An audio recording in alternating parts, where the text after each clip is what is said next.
All right, we'll get this showboat going. I'm down. As far as that. Welcome all, and this is a pickup game that we put together quickly for some of the UAG members and folks that wanted to play.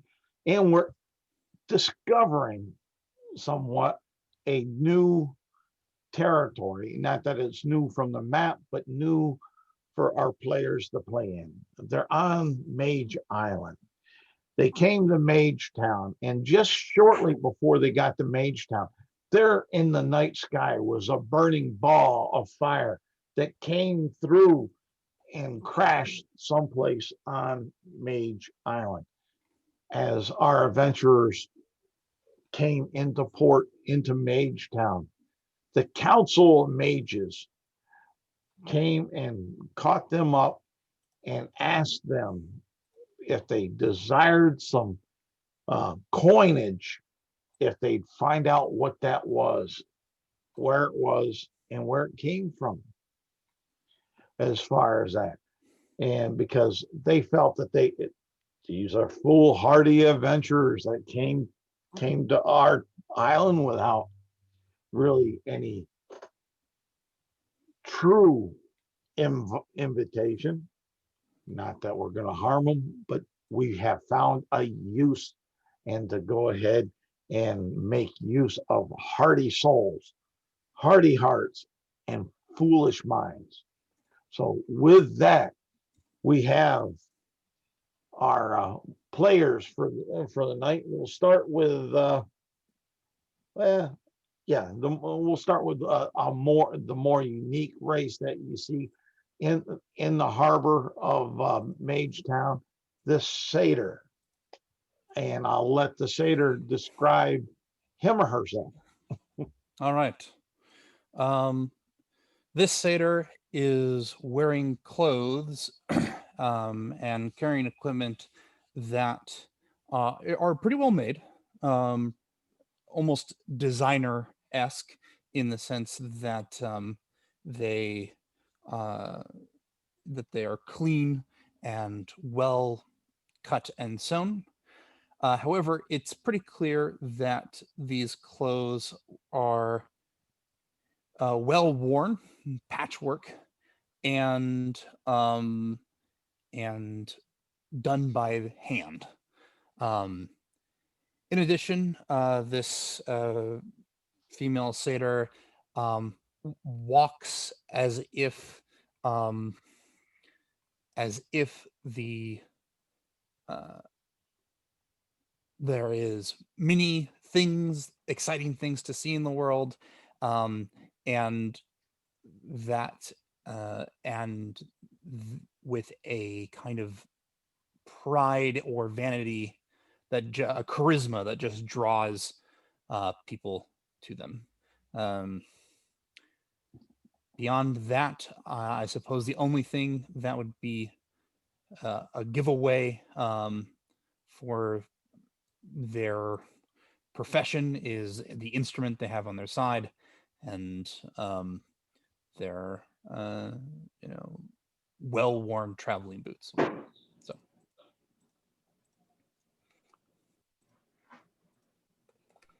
that All is right. that character. And from there, we'll jump to this hulking beast of a loxodon traveling with and next to this smallish satyr in comparison to statures. Yep. He has been reborn as Kali. Kali is a cleric of Shiva, god of destruction and destroyer of evil. Due to experiences he has had in his past, he has rededicated his life to hunting down evils from the depths of hell.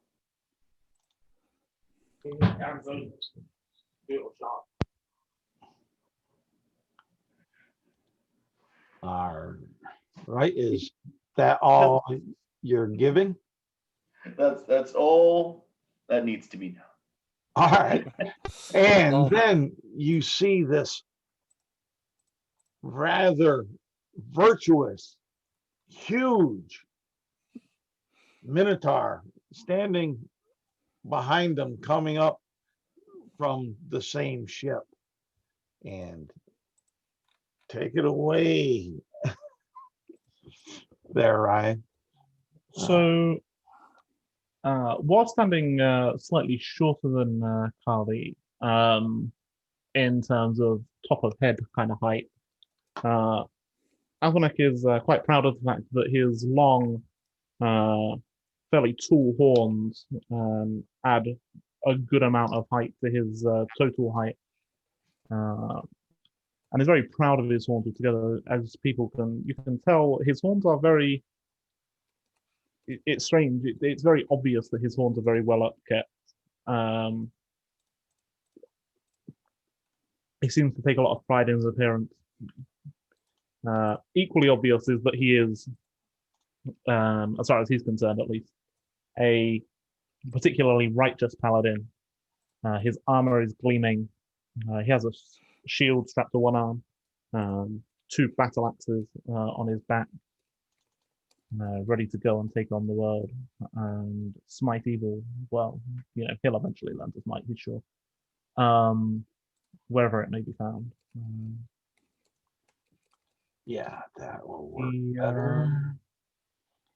His shield has the symbol of the what's the name of it? I've just done this. Of the Boris Legion. Okay. Seems to be his cause. Yeah, that's what I'll do there. All right, that sounds lovely. Lovely, lovely. And get back there. So, all right. So the populace around the harbor and coming into the city sees you coming. You've had 4 wizards, and they're unmistakably noted as wizards coming your way. If people part on the roads to let them through, so it will give you the semblance of that they have and garner great authority. And they're headed straight to you with this offer of fame, fortune, gold, and foolishness for their cause to see what it was.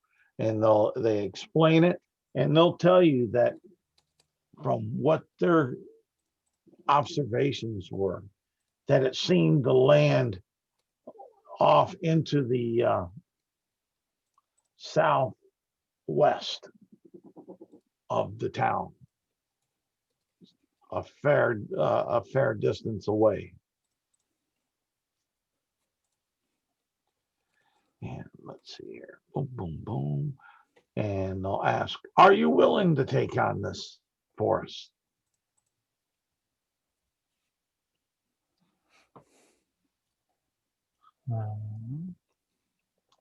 But of course, we should always seek to help those that are in need. And oh, please, do these people really think they are in need? Do these people look like the kind of people who need money or work done for them, as if they don't have 100 servants each? but I mean, on the other hand, it might be fun. Well, they definitely need If you want to do it, I will competent join to you, lord but all not of for them. these fools.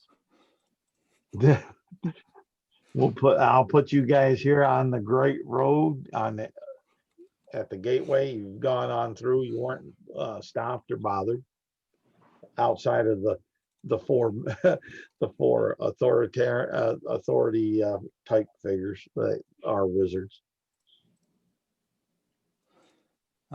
Do any of them actually respond to what I say there? Let me see. Let me see here. I'll give it I'll give it a go. Sure. If they don't want to respond, that's fine too. Oh, yeah, there is a small gnome that's dressed in a multicolored robe and hat. You'd almost think that every color under the sun he has sewn or had sewn into this robe and hat of his, and he'll say out and respond, a light heart, a cowardly heart. How could one expect such to help those that are in need? That is a good question. Are you speaking of your? Are you speaking for a friend?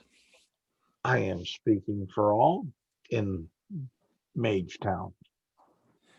I have a sneaking suspicion that's actually not the case. Is this gnome speak for you? And she just like looks to one of the people who moved to the side like a random merchant. And the look to who you're pointing at, Yeah. and you'll see that they ardently and quickly shaking their head, yes. Oh, I'm so sorry. They know which side of their bread is butter. Good. Let me They're see. smart. It seems regardless, they need someone competent to get this done. And kind of like he purposely stands up just to prove his point. Yeah. You're. Well, I'm trying to decide if I just sort in this name too. My character will say competent and not cowardly. Important additive there. I would say we make the bill. Well, you two do. Well, one of us do. We'll just make it random who it is. I think it's we're all fairly competent. Some of us more than others, granted. But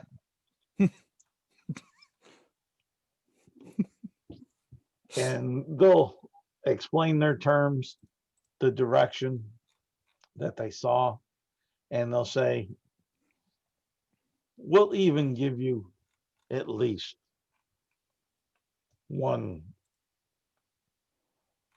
night in the inn on us. I was asked that you pay us up front, but it sounds like you already plan to. So, agreed. For me, at least. I don't speak for anyone else. I'm sure. You see, Albanek seems to. He's not quite like it's fairly obvious that he's not quite sure that that's what they've just agreed to, but decides not to say anything. But I don't remember them. Sure, you know what? It's fine.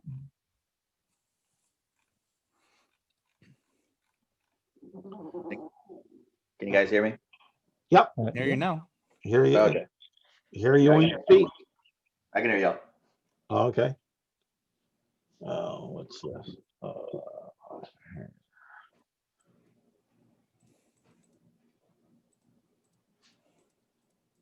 All right.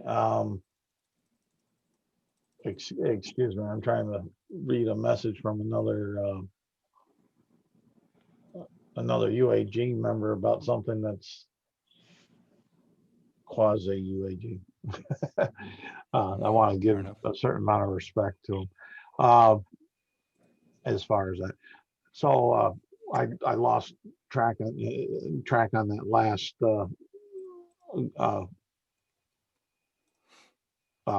go through. Oh, What were you saying, Johnny? oh yeah. Let me rephrase what I was gonna say. I was like, it's reasonable. I do need a place to wash my hammer once I'm done. Okay. It's Well, very important to keep weapons and armor in good upkeep, so makes sense to me.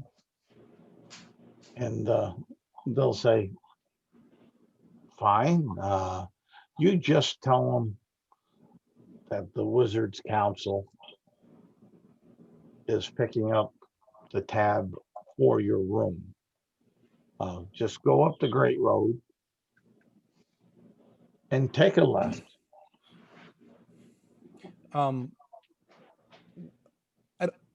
Yep. It does seem a bit odd. Which amongst you is named Wizards Council? I don't know the culture here, so. I think that's an overarching kind of leadership structure. Yes. And so when they said they were a friend of his, they meant he was friends with every single person here. As I speak to you, your character. And the Possibly. the little gnome will say, of course. And then the other three, the one's a human, and he'll say, yes, yes, yes. And the other two, which seem to be one of an elven vent and the other of a tiefling vent, will say, of course, we're all friends here. We come here to expand our knowledge. This is a community of scholars. I can see that. It clearly shines with the scholarly knowledge on every eave and within every window. Doesn't it, Zol? So we've had Blindingly intelligent. we've had so many different architects try their hand at their crafts to help give this sense of enlightenment to all the buildings around. I'm glad that you noticed. At your service, of course. Yes, that's what we would, of course, desire. Let us be off to this inn so we can wash warhammers and wax And poetry. and you'll know the inn. It's Big B's Inn. Bigby. That's an honest name. As far as that. So, and you just go up the road, take a left. You'll see it on your way looking up the hill. It's, of course, one of the larger establishments there on the eastern side. All right. And they'll actually turn around and they'll head up the other, the right side of Knowledge Loop.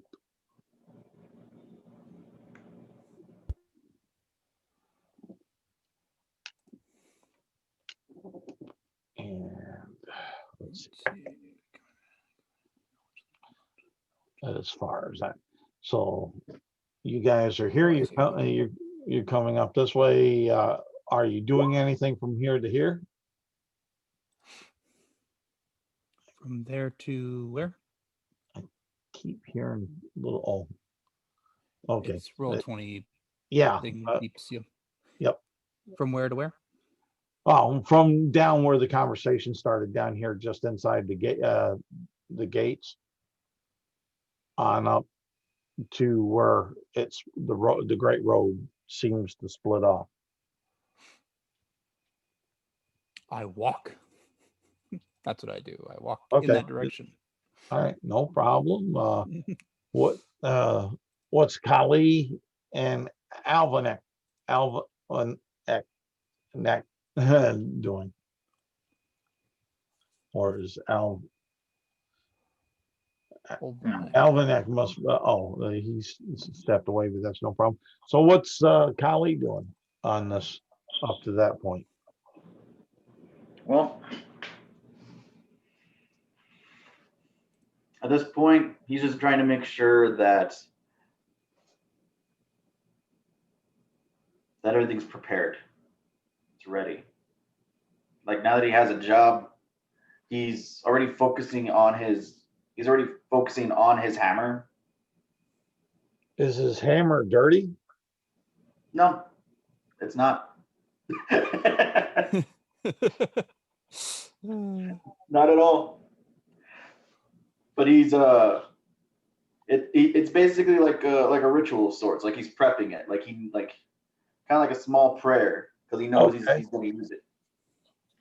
All right. And Alvinek, what are you doing on the walk from the tower to up to the where the Great Road splits? Alanek, for Alanek, it's like strange because he's in a somewhat strange environment that he doesn't really know. So he's definitely kind of on the lookout for threats and that kind of thing. Okay. But at the same time, trying to get an idea as to the local culture and exactly how people interact here, because from what we've seen, they want to put forward a front of everybody's friends, yeah, everything's happy, everything's great. But the people are very clearly scared of the Mages. You'll notice that it does appear to have a very cheerful, pleasant feel and nature around the town. Okay. As far as that, there's no, and it's actually by a lot of city standards or town standards that you guys have been through and seen to be very clean, almost spotless. Indicative of lots of Mages living in the same place. Prestidigitation is excellent for cleaning things. True. Okay, yeah. I think that's mainly what he's doing is making sure that, nobody's about to jump out and start casting spells at him. Okay, yeah, you just see general populace traveling the streets at this hour. It's about, we'll say, 10 o'clock in the morning. It would look and appear to have average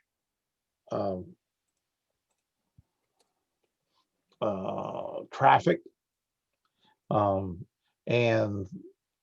the people do seem to be somewhat receptive. They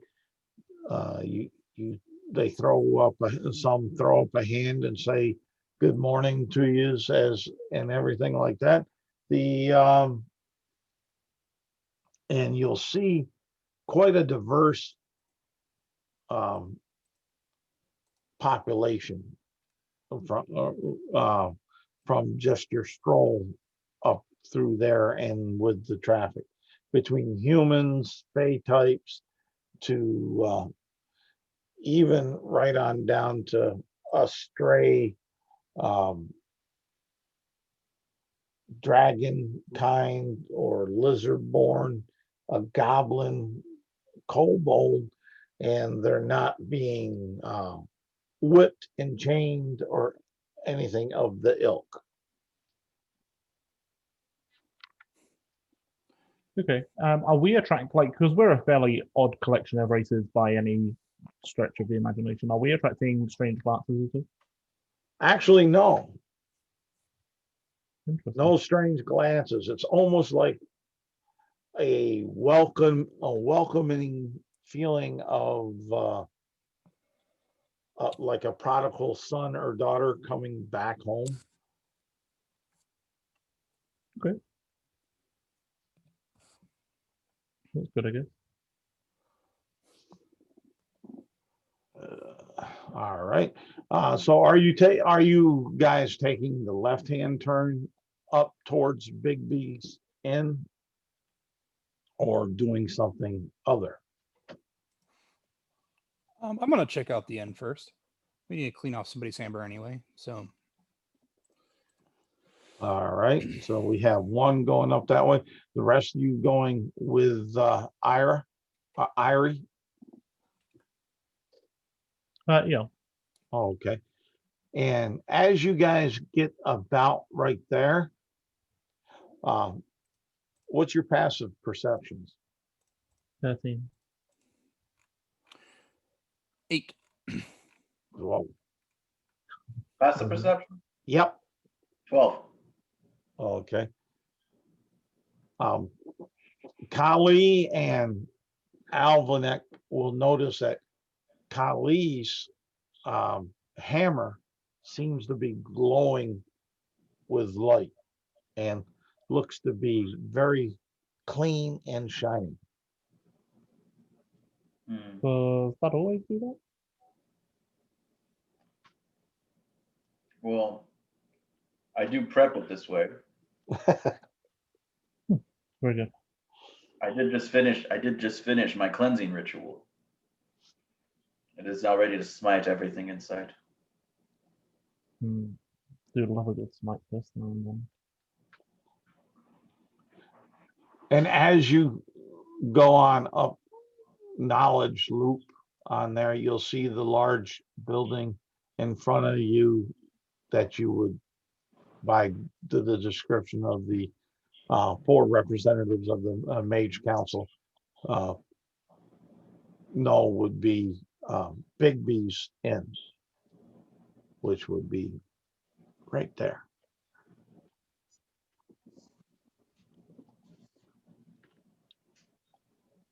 As far as that, and as you go in, there seems to be 2 humans standing out on the steps by the doors. They're in what would appear to be golden chainmail, and they say, "Welcome to Big B's Inn. May you have a wonderful stay." And both of them reach for the doors and open them up for you all to walk in. Oh, that's gonna take some getting used Are to. either of you Big B? I say. No. We are here to speak with Big B. That Through may the be, doors?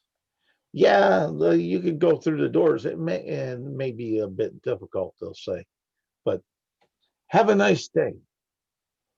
I will. How do I speak with Big B? Ask the desk clerk. I will do that. And then I head into the desk clerk. You see this sleepy halfling sitting there in front of the register book, and like that, he was dozing off, thinking of the meals to come and the meal that he had, as tasty as they were. And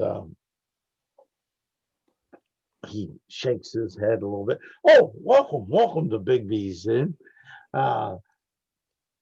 Can we assist you in any way that's in our preview or purview?" Well, you're not going to be assisting us in ways that aren't in your purview, are you? No, but I wish I could, because you all look to be of an honorable nature. What type of room would you like? Because our rates do vary. Well, how much is your most expensive room? Oh, those are reserved for very important representatives from the Mage Council. Outside of those, our most expensive would be 5 gold pieces a night. We were supposed to tell him something. I forget the exact wording of it though. The exact wording was, "We are here on behalf of the Wizards Council." I assume that is the name of the gnome of the wizards that I spoke to.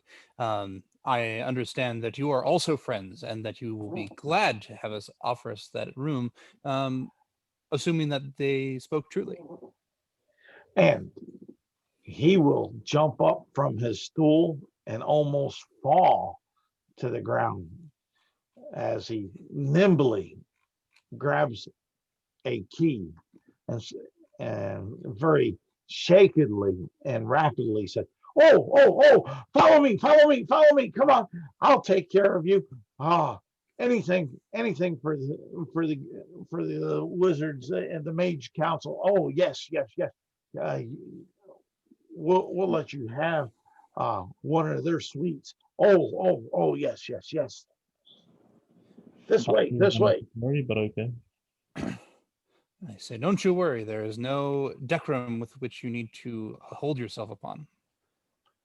We come here as travelers and ourselves more than anything else. Oh, you have to be more than travelers. If the Wizards Council, the Mage group, have embraced you with such an honor. Oh, come, important people. You know I like him. You would. That's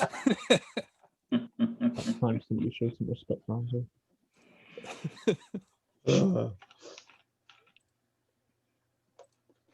Very good, lead on. Yep, we follow. And he's taking you up the stairs, and then he says, yes, it's just this way. It's the top floor. And he goes up another set of stairs up onto the third floor. I'll say, when you come up this way, kind, illustrious, glorious gentlemen, representatives of the Mage Council that we're always honored to serve and have here, take a right, go down the hall, and it will be the last door on the left.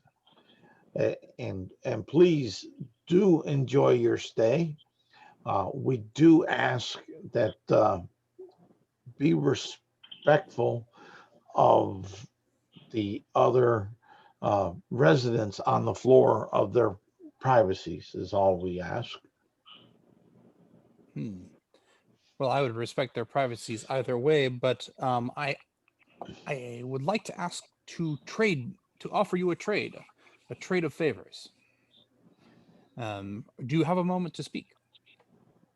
Oh, for important people such as yourselves, I have a ton of time to speak. Excellent. So what I would like to ask is that what I will want from you is that you do not say we are representatives of the Wizards Council, as we do not represent anything about them. And in return, I will offer you some of my fine work in my profession here at your quaint inn. And the halfling will look puzzled a bit, and I understand you want to know about my skills, want to know about my profession. And he'll look puzzled there again, rub his chin and his forehead. You'll see him wrinkle up a little bit, and he'll say, there's no need for that. I understand. He'll give you a wink. I know it's an important information. You need to stay on a more quieter visual aspect. So I won't say that you're representatives of the Mage Councils, that you're just very respected and important people that the wizards are allowing to stay in their suite. Exactly. Yes, that is exactly right.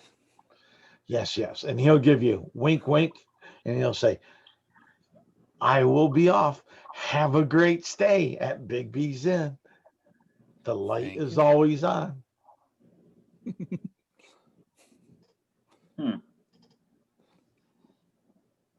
I thought we had to threaten him for a second. I was thinking about it. Everybody Uh, seems This is why I keen. spoke first. throwing you all curveballs from tropes. Love it. He seems very keen to please the Wizards Guild. Does.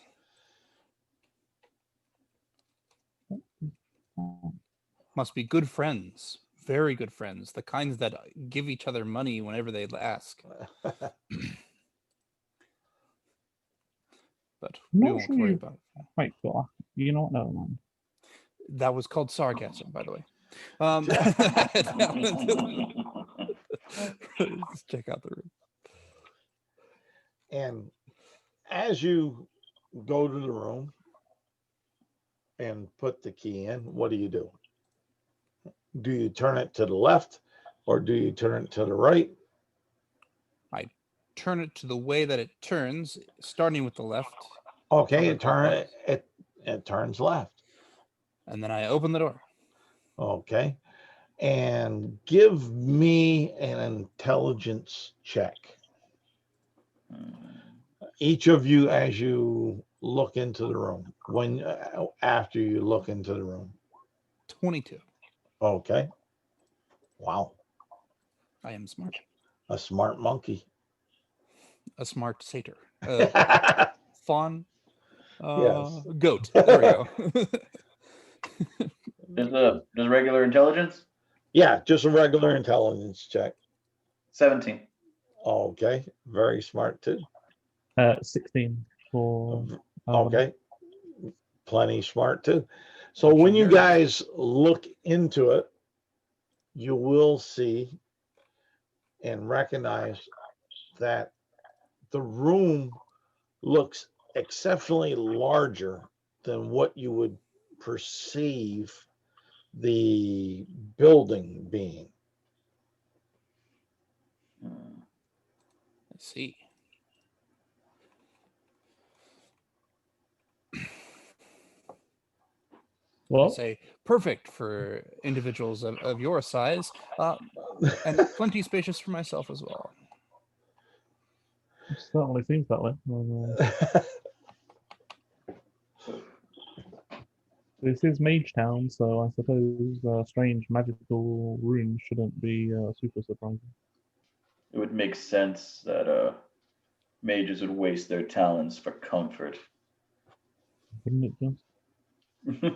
I don't know if that's as much of a waste of time as you might think, but I'm willing to give you that.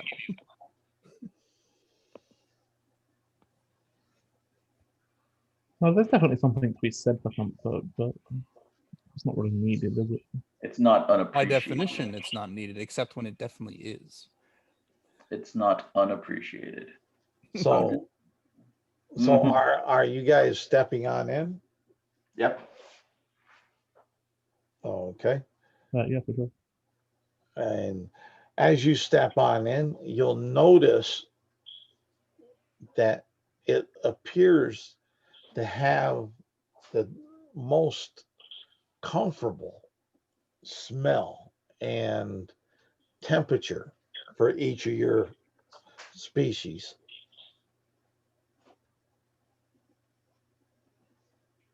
Hmm. And when you look about, it seems like the room itself is 60 foot by 60 foot. And at the far right, there's a stairway that seems to go on up. And on this floor seems to be a small library of about 100 books, a writing table, a lounging couch, and there seems to be a smaller table with some chairs and it looks to be a deck of cards on the table.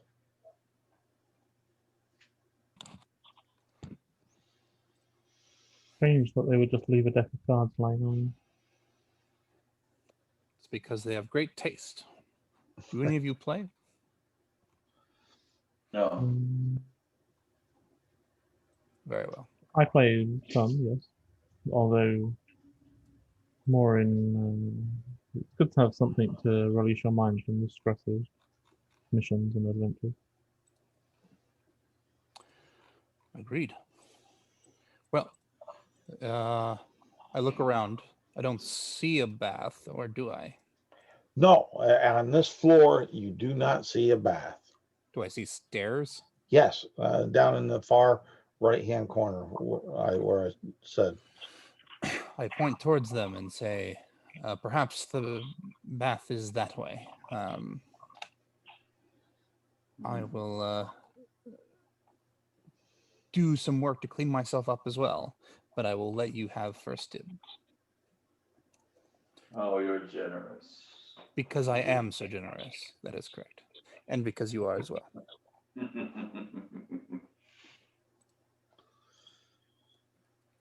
All right, I guess I go up to see if there is a bath. All right, as you're walking up the stairs and such, there looks to be another 60 by 60 foot room up there that has a large, heavy table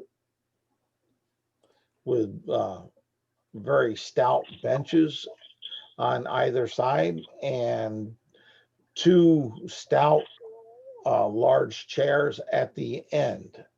There's a couple cabinets that are there. It looks like there's a fire going off onto the one side, but the aspect that you would notice is there's no smoke coming off the fire. There seems to be a small larder in that same area.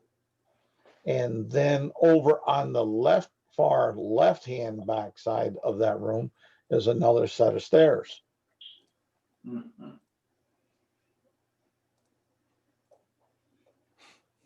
At this point, they might as well have just made a giant bird to get to whatever floor I needed to.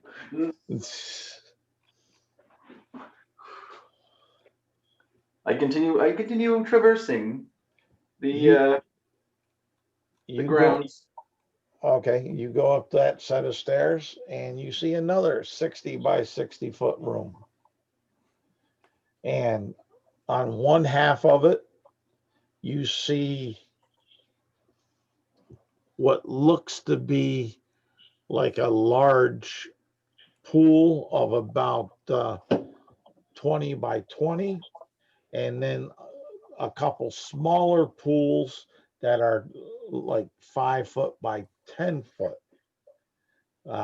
And in front of those smaller pools, you'll see a couple stout benches, and you'll see what appears to be some towels folded on the benches with a strange object on top of each. Now this is what I'm looking for. This will do fine.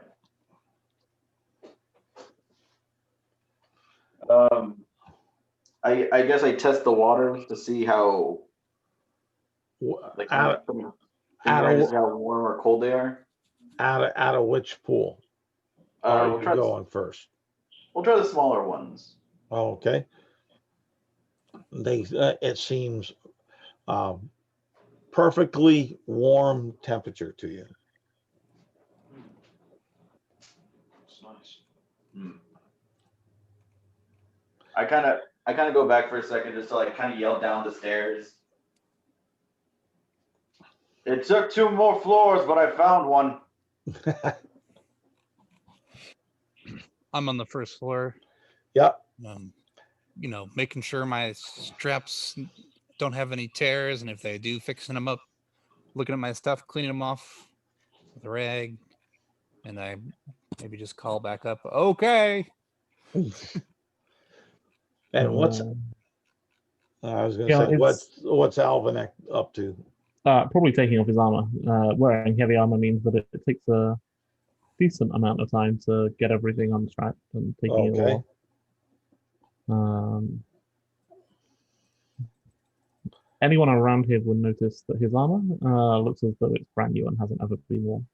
And as you're taking off your armor and you go to set it down, there seems to be like some invisible, what you would assume, visible hands that kind of help you with your armor, putting it down softly and gently.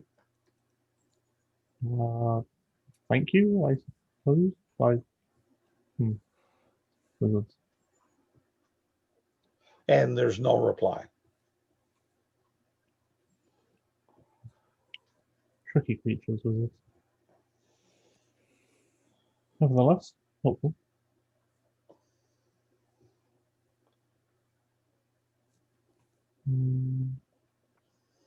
Yeah, after that, he would just start relaxing and wait for his turn to bathe.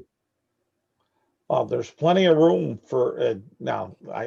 I'm saying that, but I'm gonna let Kali do it since he's the one there and knows Yeah. what it is.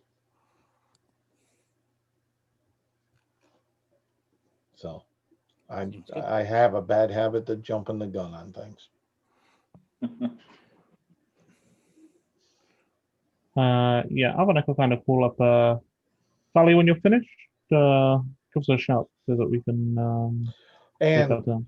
and you're seeing that you really don't need the shout to have good, clear communications wherever that you seem to be so far in your room. Does that seem like it's just well built acoustics, or there's some sort of magical effect doing it? That would seem like it's a piece of beautiful, intelligent architectural structure. I've been to some cool places where they have similar effects. You whisper in one part of the room and hear it all the way across the room. You know, there's another hot bath here. Oh. And I think for one. Excellent. I'll be right up. I'll be up once I have my stuff checked up as well. Oh, okay. Well, you can have your stuff checked out. If you're going to set it down on the floor or a table as you're taking it off, there'll be also a set of invisible like hands or helping you with that. Okay. I go, ugh, that's a weird sensation. But Yeah, you'll be able to accomplish that with no problem. There, like I said, the temperatures in this room for each one of your species is what you would say is perfection, and the aroma throughout the place seems to be perfection for you by your species also. So we're each feeling a different temperature in the same room. Yes. And smelling different scents. Yes. That's the point I'm trying to get across. Yeah. But it's still perfection to each of you. Sounds good. So I head up, go clean myself and my stuff off. Okay. And then I say, sorry, go ahead. And as you get up there, you'll see the smaller pools and the one larger pool. I go to the smaller, I check the heat for them. The smaller pool is a perfect, warm, inviting temperature for you, just like it was for Kali, and just like it will be if Alvinic goes to it for Alvinic. All right. So I clean myself off, and then say to my companions, I say, so when do we want to head off? Well, I'm happy to head off whenever you guys would like to. As a rule, I always feel it's good to get a good night's sleep before attempting potentially dangerous mission. But if you'd rather leave straight away, that's fine too. They offered us the room. They did. I don't mind either way, but I ask because I am excited to see what this thing is, and who knows who else is interested in finding it. I would actually be in the pool right now. To All right, actually, that you're talking about the bigger pool? yeah. That seems a little bit hot, but refreshing. Yeah.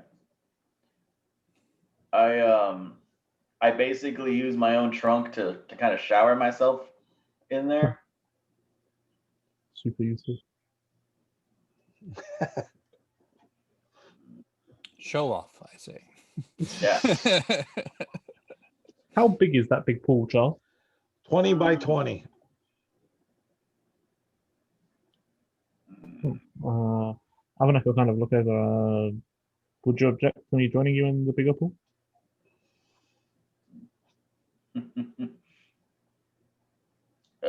This is refreshing. I'll take that as a no and join him in the bigger pool. Okay, it seems a little hot. It's not where it's scalding, but it's kind of close to on that verge. But once you get settled, it does seem extremely relaxing. Like any tight muscles start loosening up, unknotting.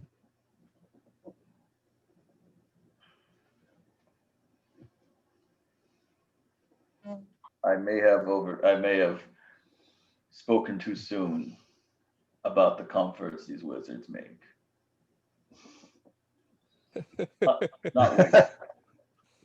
Not wasteful at all. He kind of like he says that while he's kind of sinking down into water. Melting into the Yep. And like the thing is, like he literally kind of like looks like he just lets himself dive in, but like his trunk kind of acts like a snorkel. Yep. Okay. Kind of dangles there like a dancing cobra. It's like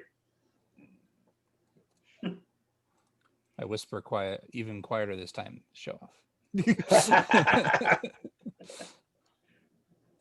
Well, you would if you could.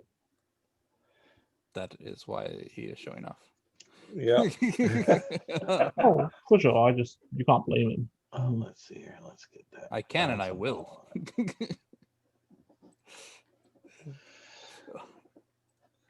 Yeah, Alvinic spends an inordinate amount of time washing his sword Okay. to the point where they would definitely clean half an hour before he finishes washing them. Okay. And one thing you'll notice is that the temperature does not change no matter how long you're staying in here. I probably leave a bit earlier than the two of them. I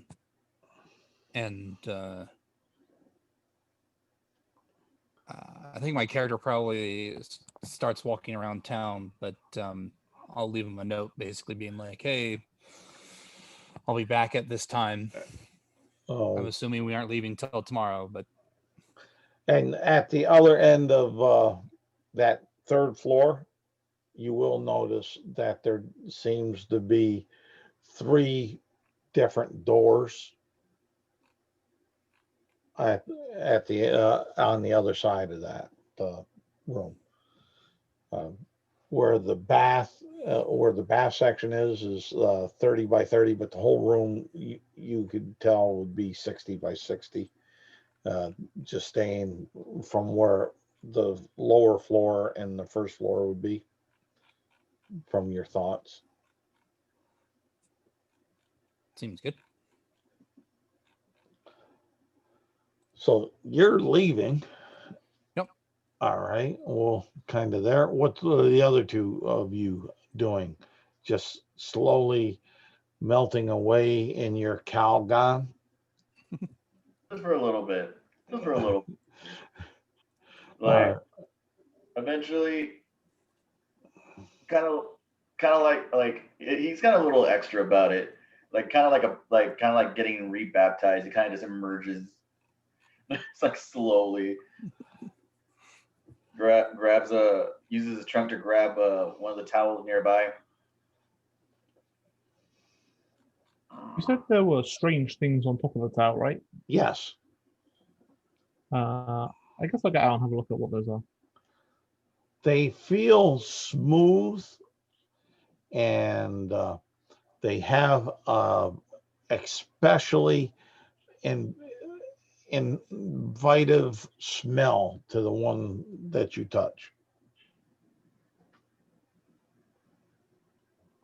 Oh. And it seems to be in a shape of a minotaur's head. Well, that's pretty cool.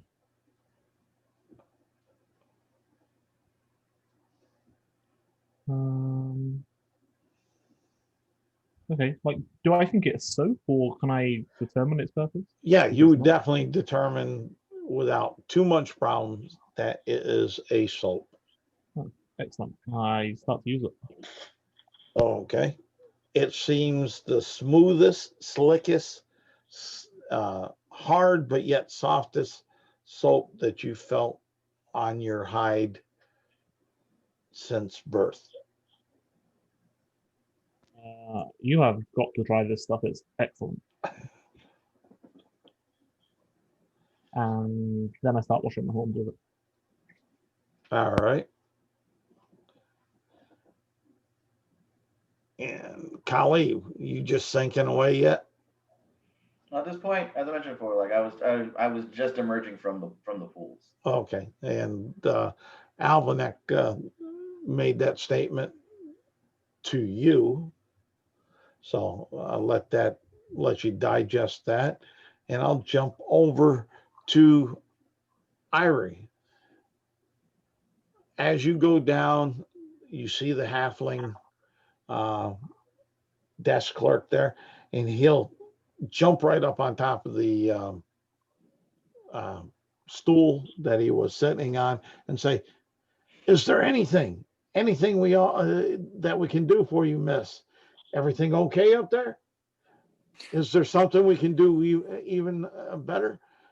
Do you desire to partake in our restaurant? We have one of the finer ones around." There is something that you can do for me in addition to offering me a menu or whatever it is that you serve here, and that is I am looking for a place where the public might listen to me speak. Is there a town hall, a merchant's courtyard, a amphitheater? Well, he'll say, there is merchants. If you go up on Merchants Road, there's a lot of merchants up there.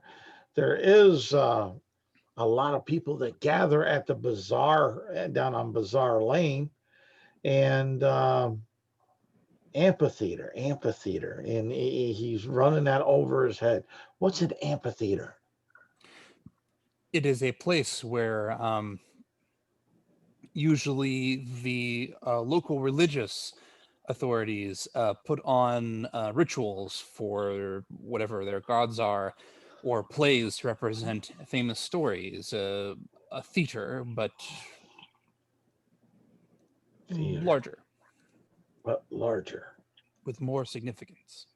more significance.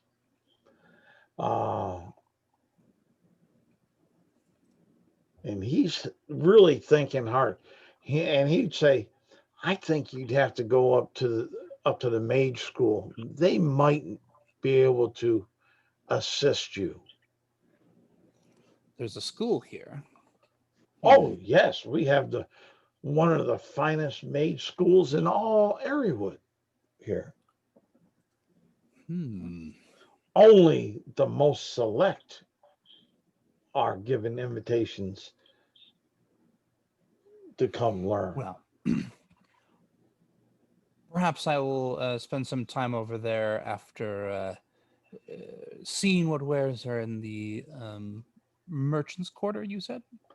Well, yeah. So we have a merchants row where we have quite a few shops for things to be traded and dealt in, and then there's the ever popular bazaar lane for most of the ladies of the town folk that like the little baubles and shiny things.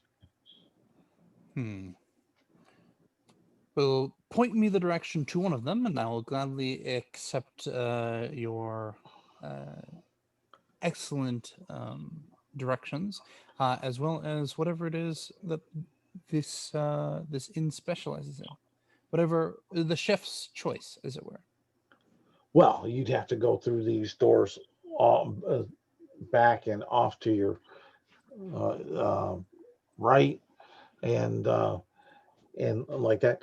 And they have sometimes some unique dishes, and as far as that, and some daily specials. It depends, but one of the things that they're really noted for, and let me see about getting to it. You would ask that because I'm cheating from pre-done material, and I gotta find it.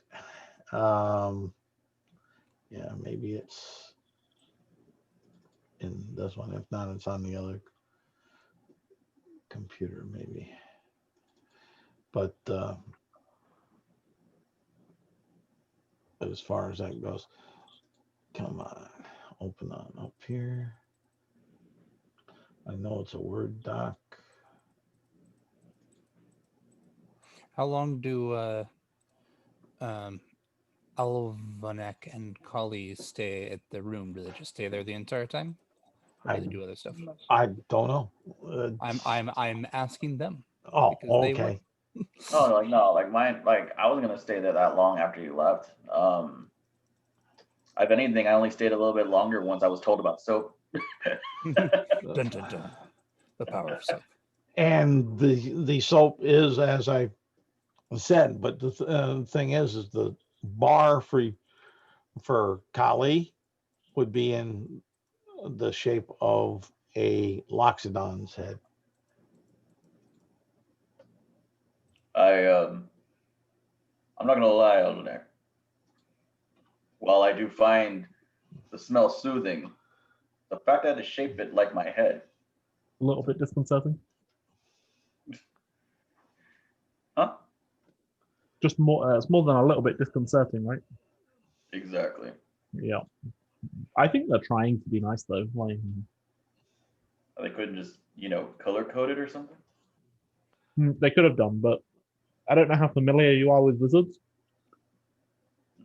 They tend to be really smart and seriously lacking in any form of common sense. They're also Certainly my experience. things if you let them. Come on. Kind of like hosing the rest of the soap down. Let's go get some food. We cannot break down the barriers of evil on an empty stomach. Well, that's a good point. It is much easier to eliminate evil from the world with a full stomach. I agree. And let's see here. Oh, okay. Yeah. And what the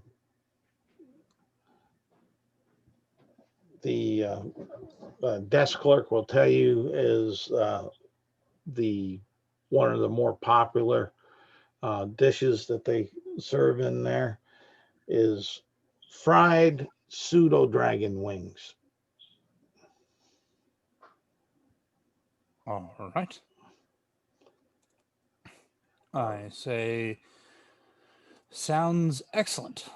I have Well, not heard of these creatures, but most people come back and like them.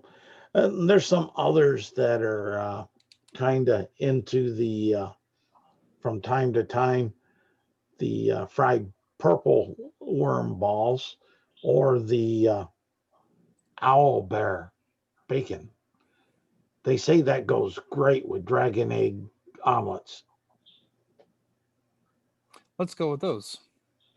Elder bacon and dragon egg omelets. Okay. And go on into the restaurant and then find yourself a seat. I'm sure one of our happy staff would be more than willing to assist you. I will do that. And I do that. Okay. And you go on in and they'll say, "Oh, kind sir. Ma'am. Yes. Oh, ma'am. Oh, excuse me. It must be the tears of joy in my eyes that are making me make such a grievous mistake. Please, please forgive me. How can I help you today?" Owlbear bacon and dragon eggs omelet. Or Oh, scrambled. Either way.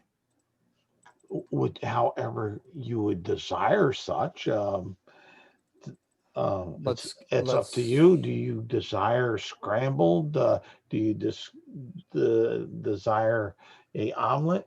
Omelet.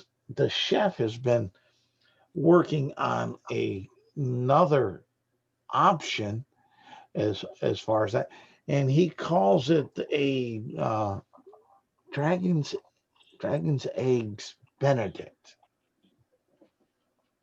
We'll go with that one. Okay. And she says, I'm sure you'll enjoy it. We have had no living complaints yet. Excellent. And if you happen to have any dead complaints, I would like to know about those too, but that is an excellent thing to know. And she'll kind of giggle and scamper off. Okay. And this waitress seems to be about a 14-year-old human girl, rather precocious but cute. All right. As far as that, what is Kali and Alvanek doing at this juncture? Well, after the shower, I would have gotten dressed again. Okay.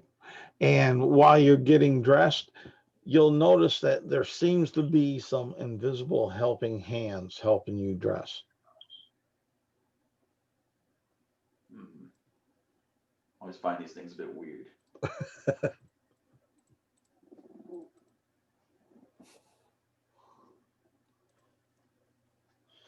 So if you're donning armor or anything like that, it's going to take half the time. Okay, cool. And the same with doffing.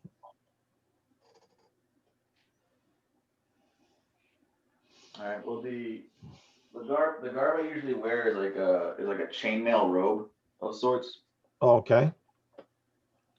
So it's like you can tell the chainmail's there, but like there's certain parts that just look like they're clothed over. All right. No problem. Almost like a tabard, but full body. Yeah. Alvanek, on the other hand, is also wearing chainmail, but it is very obviously chainmail armor. Okay. That was his. Sorry, I don't think I mentioned it to you. That was his common magic item, was chainmail of gleaming. So his armor never gets dirty. Okay. We have appearances to keep up after all. That's right. You are a paladin of some deity. Somebody wants you to look good. Yeah. Even devils and demons like their emissaries to look good. It's That's right. easier to lead them astray that way. Potentially more important at this point to Alvanek at least Yes. is that he's a representative of the Boris Legion, Fair. Okay. and we Good, have to we have an appearance that we must maintain. Yes. So you guys are all dressed, relaxed, and such. What are you doing? And on that aspect, and Ira, or so your meal is brought back to you in a very, very quick, timely fashion. And she lays it on the table for you and kind of does a quick little curtsy and says, enjoy. And she'll back off and go to another customer. All right. How busy is it in this area? This area seems extremely busy. Okay. You'll see in here easily at one time 30 people sitting down to eat. Okay. Sounds good.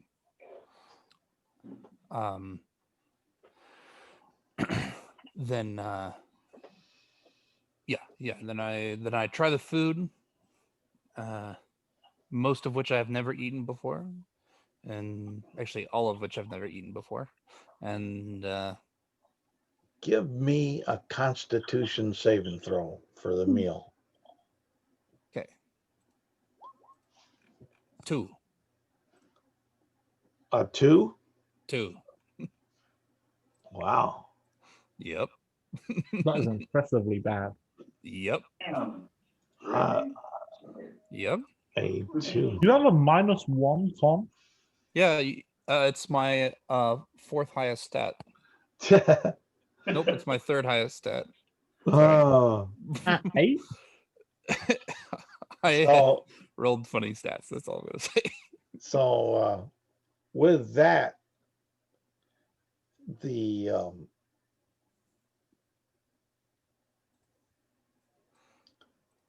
you have a bit of an strange taste, I'd say, and I'll let you describe it. It's not as good of a meal as what you had in mind. It's not poisoned. It's not.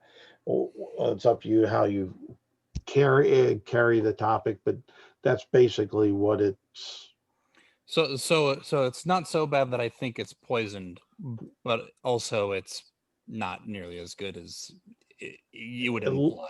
Yeah, it wasn't as good as you were led to believe, and it would center more so around the dragon eggs Benedict than the owl bear bacon. Okay. I will call the waitress over once she seems to not be carrying dishes or otherwise, Okay, she'll too distracted. as soon as she sees that you're signaling for she'll come scurrying on over quickly. Do you want another serving? No. That's quite all right. I have a question for you though, and I was hoping you could give me an answer. As long as I can. How much would or how much was my meal here? Oh, all right. That would be And how much would the um the other thing that he offered, the fried pseudo dragon wings, how much were those? I'm trying to figure out which of those I'm looking at getting. well, you didn't have any pseudo dragon wings. I know. I'm looking at if I want some more of this or the pseudo dragon wings. Oh, okay. Oh, forgive me, she'll say. For this meal, it would be an iron piece for the owl bear bacon, and it'd be 8 copper for the dragon eggs Benedict, And our fried pseudo dragon wings go for one iron for 6 wings, or 2 irons for 18 wings. Oh, that's a very good price. And and I know this is a bit of a strange question, but it seems quite busy here. Are you do you get paid well at this establishment? Oh, I am paid extremely well. Usually I do well on my tips. Most of my wages are tip driven. That makes total sense. And I can see why. Great service. How about I just get the 6 dragon wings for now? I'll see if I want more later. And and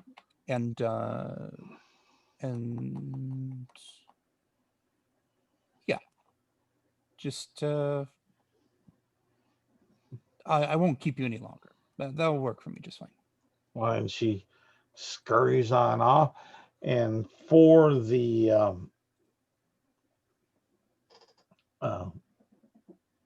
dragon wings, you see that she seems to go down some stairs, downstairs instead of into the top kitchen.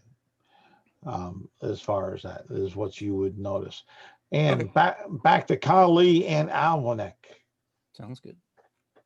All right. Well, at this point, it's like I saw there was a big table, but I never really saw anywhere that was actual food. So I'm gonna assume that we need to go back down to the bar to actually get food from here. Yeah, it certainly seems that way. Well, I did say there was a small larder there. I didn't hear the larder part. Yep.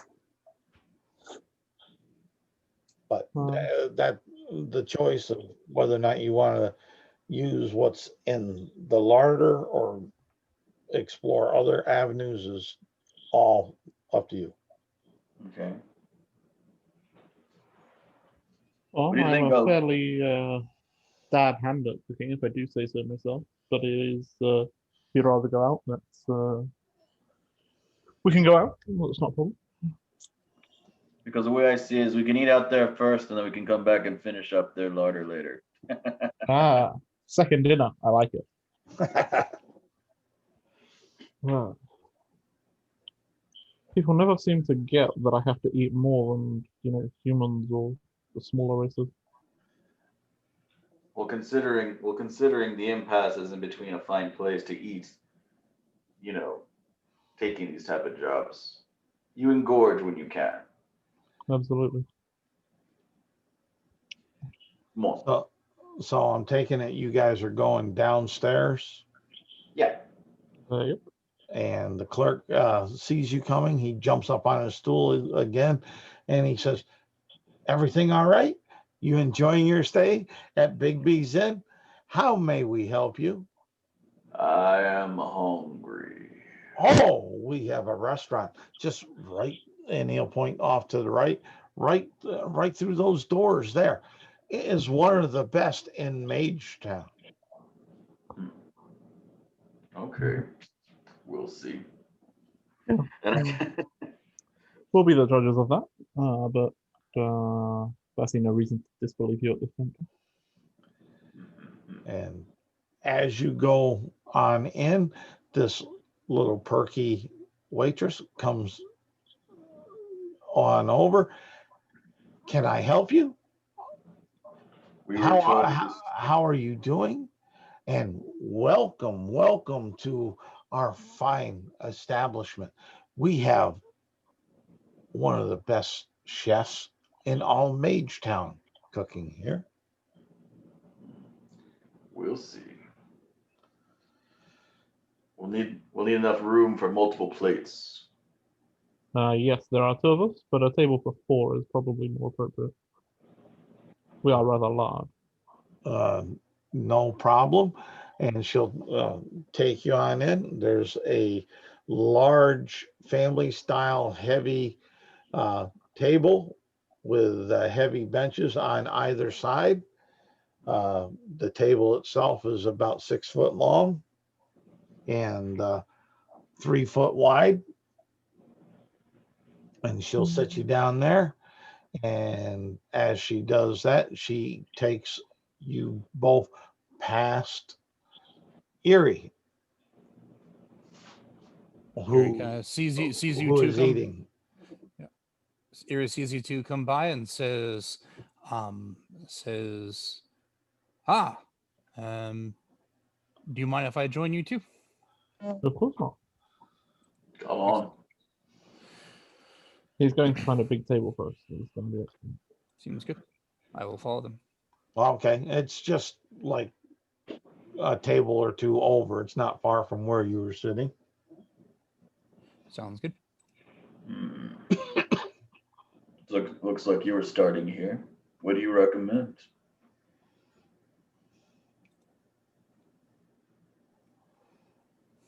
Eric? I say the owlbear bacon is a very good price for how delicious it is. I have yet to try the pseudo dragon wings, but we'll see. Pseudo dragon wings. Yes. And So, as you're saying that, the perky little waitress comes on up and delivers your fried pseudo dragon wings to you. Thank you very much. And she'll put her finger on her chin and give you a curtsy and say, "Anytime, thank you, enjoy." I will. okay. Do you have a menu? And she'll stop in her tracks and say, "Oh yes, we do. We have a very tasty menu. Just don't try to eat it." Amusing. Kind of looking into Carly, I want to say, so one of everything? One of everything, she'll say. He's kind of looking to Carly for confirmation that. That sounds reasonable. Yeah. One of everything. Excellent. Yes. Doesn't sound like a bad request. Wow. They are bigger than the average person. Well, I understand that, but that's a lot of food. Fantastic to make. But yeah, I'm trying to figure out how best to let's see here. Do I may have to drop out of sharing this for a moment just to just so I can get to that file on this computer. Whew. Let's see here. And I'll. You've ordered so much that even the GM doesn't have enough. Well, you're gonna see here in a minute why. Because that's a And it lot. kind of depends how big their menu is. Like, There, and you're gonna see here in a minute. One way or the other, you're gonna see here in a minute. Let's see here, because I'll do a cut and paste and put it in the chat.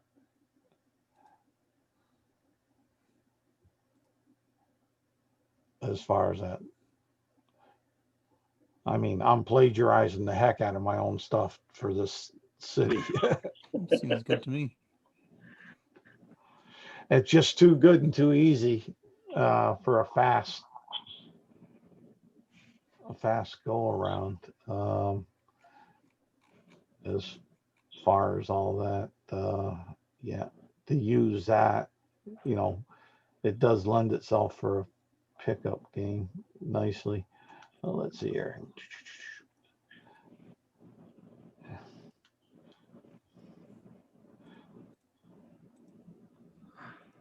All right.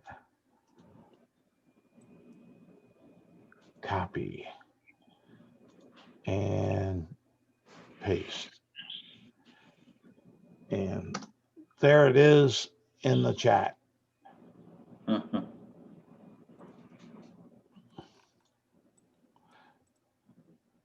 do think it has it pretty much all right there. 1, 2, Oh. 3, Butter grilled meat. 4, 5. Fire salamander spare ribs. Yeah.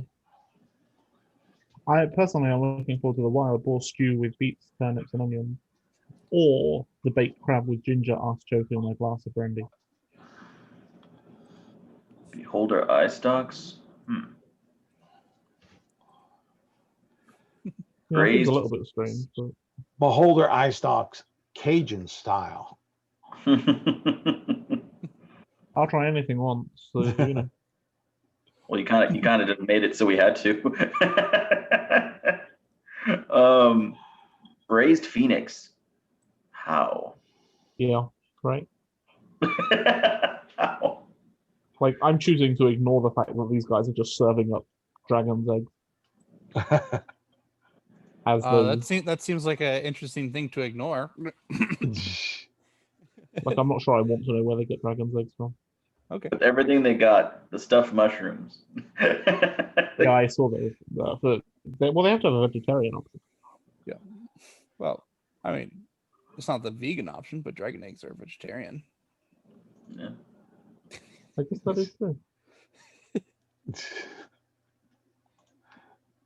We're right on back here. But I mean, there I'm you not against getting everything. Well, there's 3 of us, and I've already eaten, but you can try some of my wings if you'd like. I think we have some coming. I'll be honest.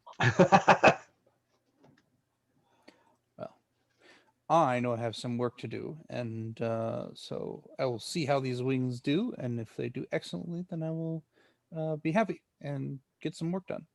If not, we'll have to see. All right. Give me a Constitution save and throw with advantage. All right. 9. All right. You're a hard customer to please. Yep. I eat one of them. I go, that's not bad. Almost as good No. as the owlbear bacon. It's not bad. It's it's definitely an improvement over the eggs, dragon eggs Benedict. And I just push the other 3 towards the 2 of them and say, I think one will suffice. I think I'm full. And, An appetizer. Excellent. Yep, exactly. All right. No. And 3 wings. Yeah. So. Yeah, pretty much. and as she's sliding the wings and such over to you, you can see that the waitress is starting to bring up a myriad of the order that you placed. Yeah, and as you know, once her hands are empty, I will pay her for the food And that I ordered, and I will give her a tip. as you go to pay for the food, Mhm.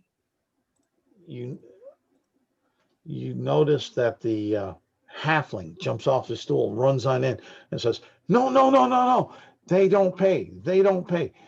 They are guests of the Wizard Council. Anything they desire while they're here." And then he runs back to the like that, and she kind of curtsies with the little finger on the chin and says, "Yes, sir. Yes, sir." And as soon as he leaves, I give her all the money and say, "That's the tip then." And she'll definitely take it. How much of the money is the money? So there was 8 copper plus like 2 iron and another iron, so it's like No, so you're talking about the money. For the tip as well. Yeah, it'd probably be the money for the meal, not all of your money. That's what I was getting at. Right. The money for the meal was something about was basically 9 copper.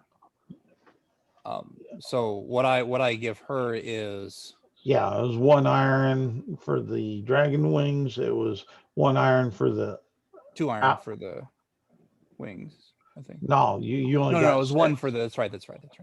And then 1 iron for the owl bear bacon and 8 copper for the eggs, dragon eggs Benedict. Yeah, and so I pay her a silver. Okay, and she'll take it, smile, and give you a quite cuter curtsy, and run off and continue bringing the other 2 their order. That's probably Which a good thing we don't have to pay for this. Which would take some time. Yeah, and I will say, you don't have to pay for it, but they do accept tips here. So Oh, certainly. Okay, that's good to know. No, Kali does not tip. what a douche. Almanac, on the other hand, tips very generously, but we'll get to that after. Let's see how typical it is Tips first. for both of you. Yeah, Kali, you better be checking your sweet tea. Oh no. I was willing to pay for the meal. Yeah. Well, Apparently it's free now. seems fair. So the question is, do they like the food? That's the big question. that would be the big question.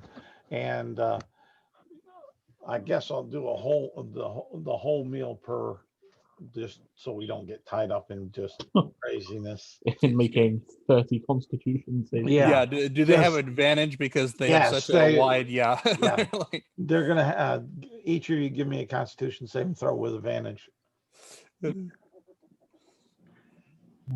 Sure. Wish I was a 6th level paladin. This would be way better. yes, I want extra levels in paladin so I can like more food. Perfect. I also want levels in paladin for that reason. I never realized I could just go to a buffet to level up. No, it's gonna how you be take advantage of class features. It's going to be a 21 for Alvin. You're loving the food. Sounds great. The best you've ever had in quite a while. I got 18. You're loving the food, the best that you've had in quite a while.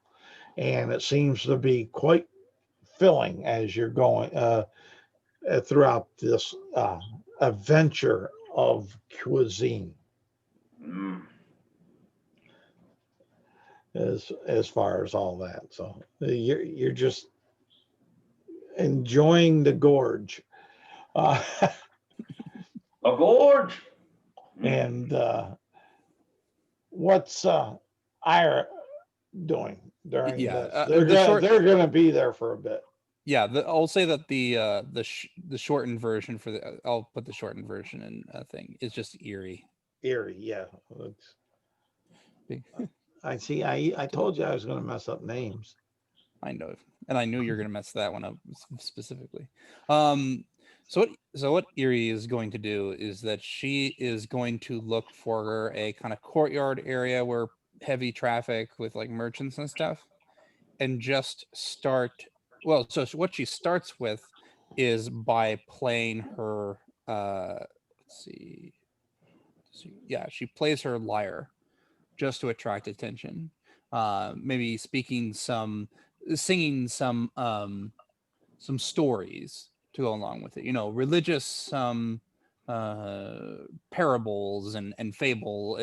Fables that children might hear and stuff. Just playing along and singing these things. Okay, and the desk clerk would tell you just follow the Great Road, and you'll come on those areas. I told you. And the first one that you would probably notice is Bazaar Lane.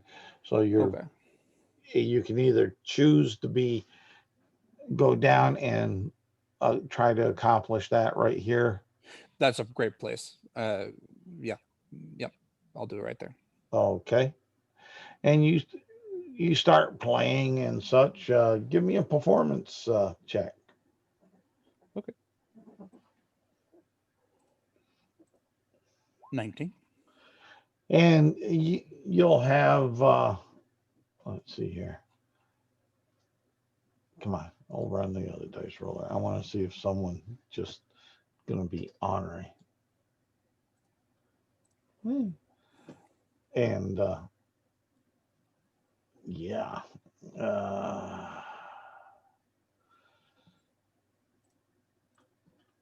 Yeah. And you'll have a small crowd of about 7 people there, and then a couple of the 7 seem to be kids. Let's see here. Boom. Yeah. And one of them, the kids seem to be loving it as far as that. Yep. And you have this one, not venerable old man, but an older adult that kind of says, I've heard better. Yeah. And when I finish the story and once I've gathered the crowd around me, I start speaking. And what I start telling them about is this is about the way the world works. And sometimes I'll use religious stories to explain it if somebody asks. But I'm essentially saying something along the lines of, don't you think that these Holdrum days that you find yourself caught in aren't what you could really achieve? Don't you know that you are the masters of your own destiny, and that these societal rules and regulations are holding you back? The leaders of these towns may be generous, but that doesn't mean that they aren't making you the best person you can be. And she starts going into reasons for why society is chains that hold people back, and that Oh God, I love it. and What I hear you saying is you're trying to get arrested for sedition. her title, the title of my character is the Anarchist. Oh, And that one older grump that was there, he chases off the children and say, "You don't need to listen to this heretic. Don't be around when the might of the right does correction upon this heretic." And he'll go around as you're preaching that. He'll stand around. Does every story "This is have a heretic? Yep. Don't listen. Nothing to see here." And I start responding to this. I start speaking to this older guy, and I'm like, "Oh, the might makes right, huh? The strongest survive. Are you challenging my strength? Do you think you are the strongest one to convince me? I feel like one of these children might have a chance of beating you." Are you sure you really want that as your argument? And he'll turn and say, "You're correct. These children can beat me because they have hearts that are pure and full of love and are naive. And are getting ruined by this city's continued existence." As far as that, he'll say, "Take your evilness, your mistrust away. I trust Please." many. It's your mistrust that drives people away, like myself. And I am friends with everyone I've met, and so yet you dare. He's going around. He's going, yeah. just going around, just trying to. I know, and I will compete against his role. counter and the argument with yelling and trying to stifle, and And Yeah, like, yeah, and I'll yell right back and try to keep conversation going. all right. I don't know if there's a check for that, but I'll take my 19%. Well, I rolled against your performance. Okay, okay. He beat it, so that's the only Oh reason. wow, okay. That's the only reason why he's as Surprising. adamant Fair enough, fair enough. as far as didn't beat it by much. He rolled a 20. Okay, wow. It's okay. It'll work tomorrow. Yeah, hey, you can't have a protest and always have everybody suck up your Kool-Aid. That's right. Exactly. Anyway, that's Can fine. if you're willing to kill the people that are not sucking up the Kool-Aid. Yeah, well, Jim did. Yeah. Back to the restaurant. Yep. Eating continues, I imagine. Yes, as you're eating, she comes by several times asking, "Do you need something to drink? You need any more? Is the meal fine? Can we do anything else for you?" Ugh.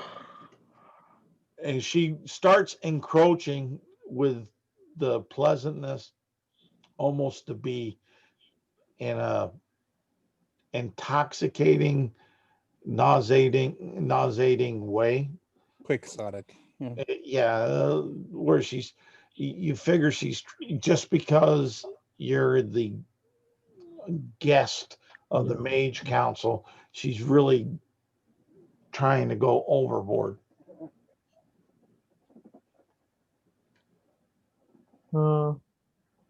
Yeah, Alvanac probably doesn't say anything about it.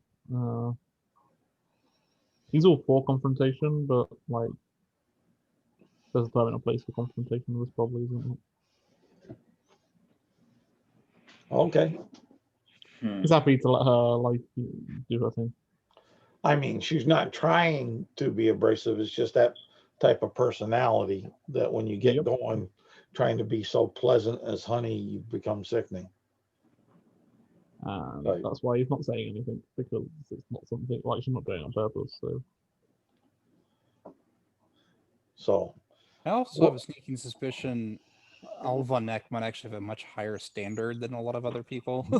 So, maybe. I don't know. Maybe. I don't know. That's up to Alvanac. But he definitely and we'll say that you guys are finishing up with your meal on that time lapse, to keep the time base about the same as the crazy satyr trying to cause discontent in paradise. So you think that Erie's already gotten herself in trouble again? Almost certainly. Better look to where the pitchforks are. Yeah, I guess if we listen for the people shouting, we'll probably find her fairly quickly. Good point. Can I just check out of game the economy of this world? Iron pieces. There's 10 iron pieces to a copper.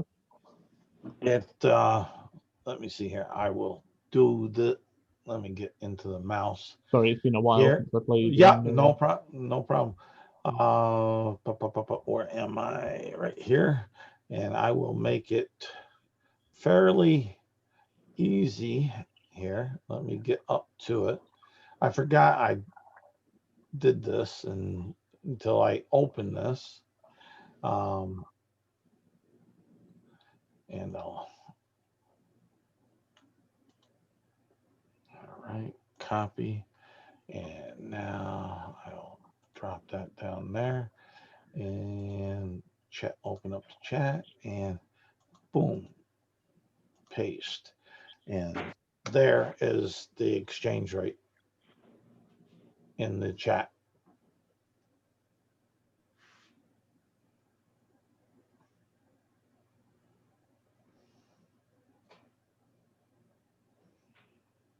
Hopefully that does assist you.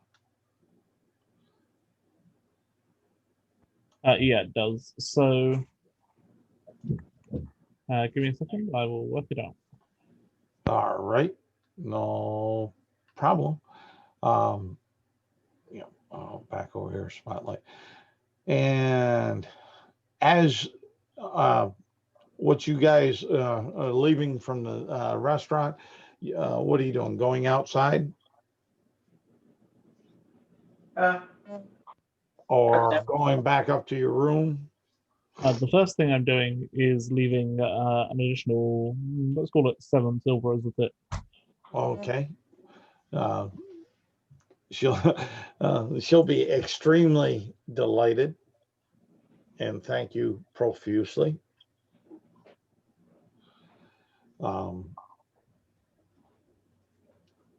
So I just need to know which way your vent's gonna go. I'm going, as I said before, we've been in these scenarios before where we leave Erie to do whatever she wants and then she gets in trouble. So I'm just going to take a stroll around Okay. just to help the food go down All and right. then hope that I'm not interfering in anything. Well, as you step out of Bigby's Inn and onto Knowledge Loop, give me a perception check with advantage. Yeah. Perception with advantage. Oh, okay. That is 21. You'll definitely be hearing the sounds of heretic, heretic, don't listen to the heretic, coming from what sounds like the west. I think we found Uri. Uh, Heretics knew though. She very rarely insults people's gods. I assume that this person doesn't actually understand the true meaning of the word heretic. Considering who she hangs out with, you think she'd have a better understanding of You what would think. happens when you do that. She has proficiency in religion too. I suspect that is at least in part because she hangs around with a cleric and a paladin. I was deciding between two options. I went, I'm with a paladin and a cleric. Religion. I've spent the last however long we've been together listening to them talk about gods. Oh no. The people who have been listening to people talk about gods are you. I tell you how gods work. Anyway. And there's a disconnect between the perspectives. It's perfect. Anyway. And to answer that one question, just sort of out of game, I got, let me enlarge this and I'm going to kind of shrink it for a minute for myself so I can count hexes on the roll 20. But you're talking that it would be 1, 2, 3, 4, 5, 6, 7, 8, 9, 10, 11, 12, 13, 14, 15, 16, 17. It's about 3 weeks worth of travel on ship that you guys were together. If that helps. Yep. Sounds about right. Mhm.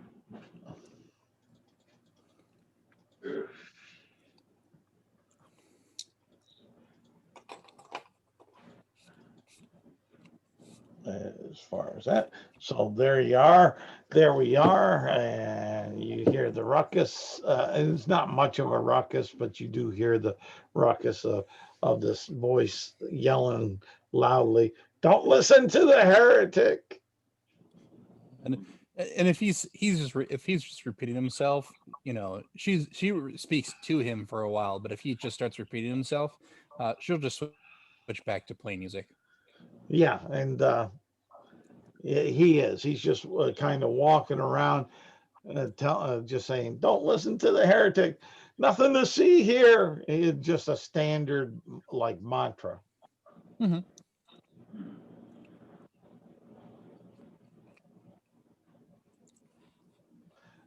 As far as that, so. And let's see here. We'll say that's we're about one, two, about 2:30 in the afternoon, because you had that long bath, you had the good meal, you had the civil protest. As, And as you guys show up, I'll stop playing, head over to speak with you, and say, I heard there is a school in town. I'm thinking I might be able to get in as a guest teacher.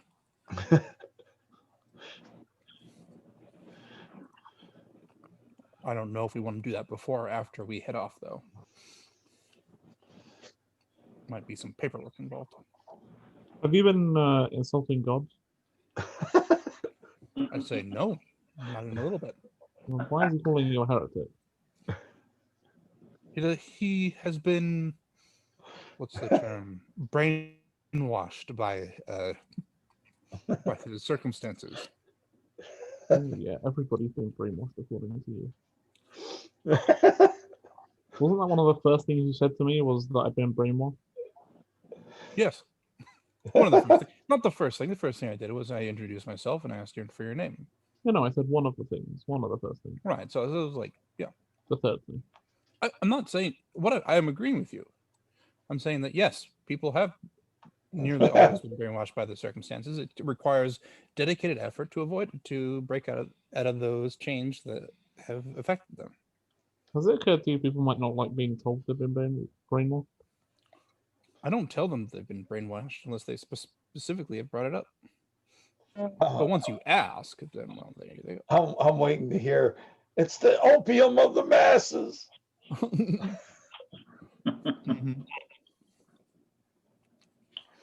Listen, if a person thinks of it in a sense of, have I been brainwashed?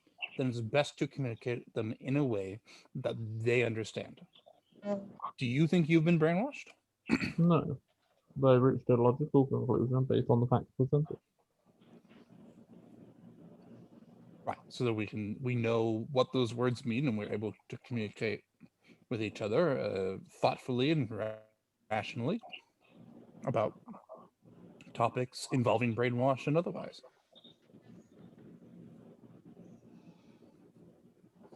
Yeah.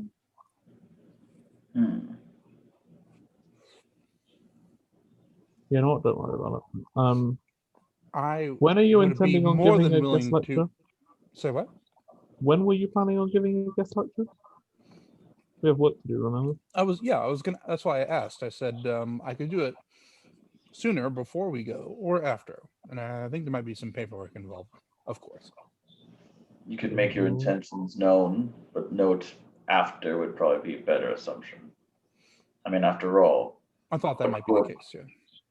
What good is your lessons if you die? I would say they'd be very good. You'd be dead, so that might indicate your lessons are less useful. If you think death is the thing that makes a person's lessons not useful, then I would argue that there is not a single person who has spoken who has useful lessons. Let me rephrase my statement. You really believe that people who are trying to understand your way of thinking will get the chance to follow up on it if you die? No. I mean, yes, but only if they're very well put together in the first place. And you believe that to be so?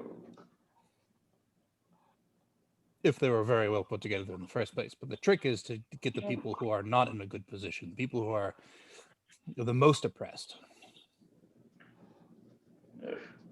the people who wouldn't hear the truth if it hit them in the back of the head. So you're basically looking for the bent spoons in a cabinet. Are you not?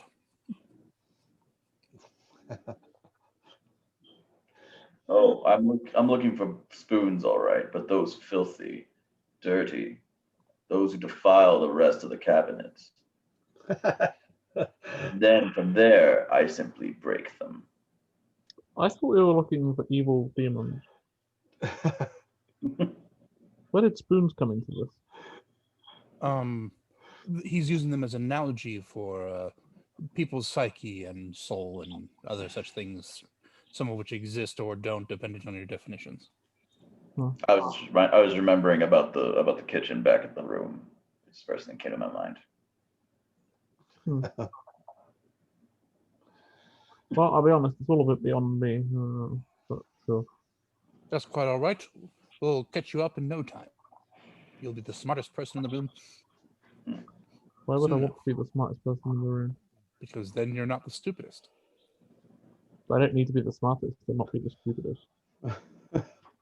You would think that to be the case, but the truth of the matter is that the only time where you are not the stupidest when you are the smartest is when you are by yourself. At that point, it won't matter no matter what you say. But like, there's only one stupidest person, so as long as I'm like So the you want to be second or slightly smarter than the stupidest person on earth? So that most of the time you're the stupidest person in the room, but there is a slim chance that at some point in your future you might not be stupider than somebody? I think there are more important things than being intelligent. I think that's fine, but I think it's also worth noting that your God and the ideals you serve would be better served if you were intelligent. Unless you really truly think that's not the case. Well, I suppose it could be. Can't say I've given it much thought. And see, there is the problem. Therein lies the problem. Okay, Sean Connery. All right, let's go find this thing. Let's go to the school. Let's go solve the problems and make the money and do the stuff. That's a fair argument. Let's go. Have you finished inciting panic? I assure you that if this city was panicked from my presence, then it would be signs of things much worse. I don't know. That guy was pretty panicked. He was one guy.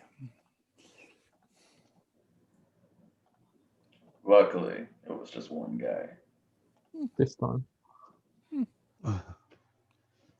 As I mentioned, if the entire city was in a panic, then that would be signs of something much worse. To use the spoon analogy, I would say the whole city would be dirty at that point. You may or may not have forced my hand at that point. We'll never know.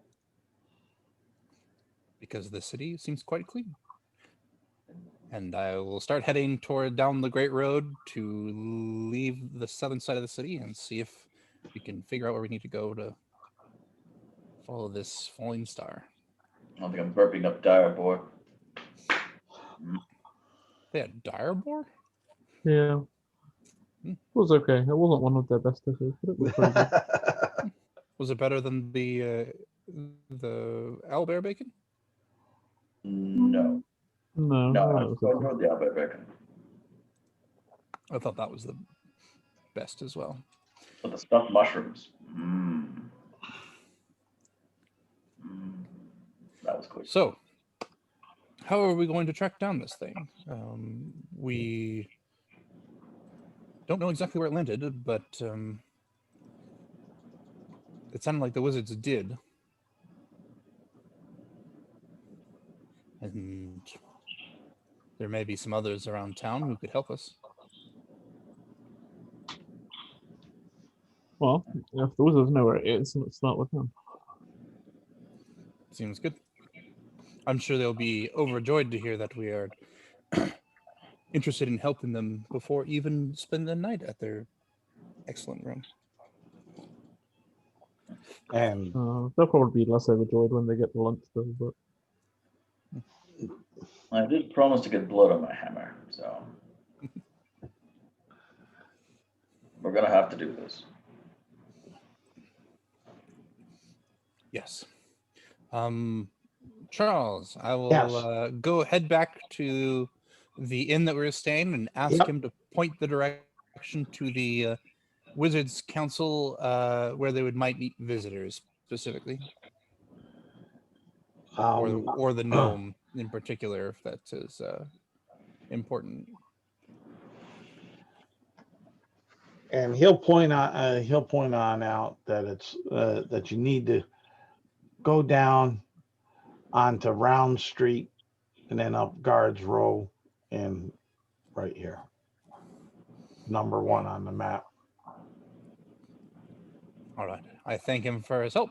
That's where the council stays and palabers and takes such. in. Yep. I will lead the group if nobody else wants to lead, but we'll head in that direction. I'll go. Oh, yeah. Is the gate there that crosses across Guards Row closed? No, it's Or is it a open. wall or? It Okay. For this game, it's just like a fence, somewhat ornamental, but yet does have a little bit of a separation strength look.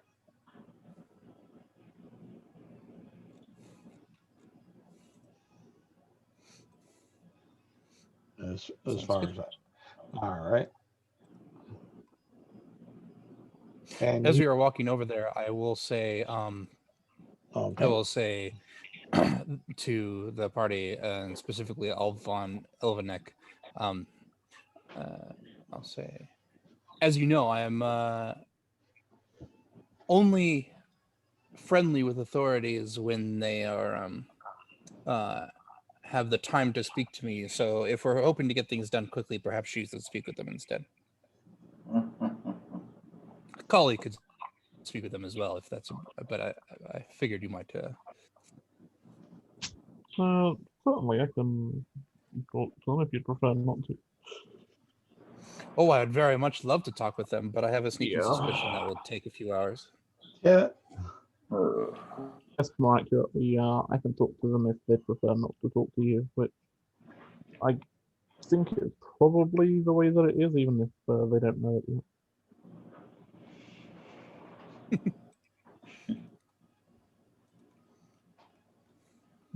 I lead the way.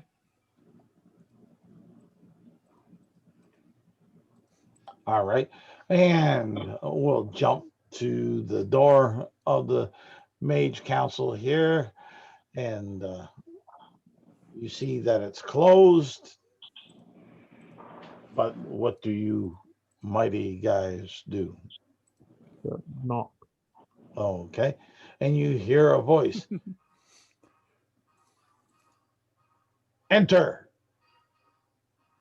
and be joyful. I call back. Is being joyful a requirement of entry? And there's a hesitation. I guess not. Not that I'm not joyful, I just don't like being told what to do.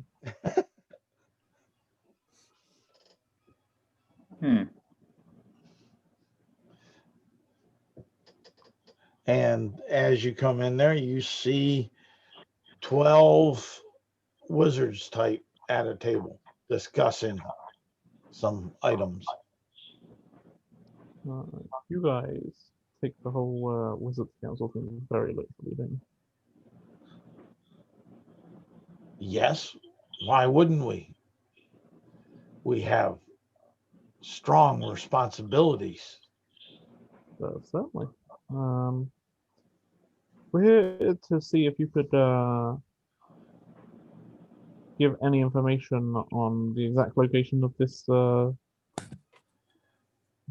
thing that you're asking us to find. Or at the very least, a map of the region. And they'll say, well, this may help you. And the one will say, lad, come here. And you see this young drow elf come on over to the gnome that you've been used to talking to, that's in the multicolored outfit. Take these fine gentlemen up to the observation post and let them view what we've seen. And the young drow will say, yes, teacher, yes. And then turn to you three and say, follow me, and take you off to the side. And there's some stairs that take you on up. And at the top of this building, you come to like an observation tower, like with a large optical device. And he says, this is a very special and delicate piece of equipment. I can give you instructions on how to use it.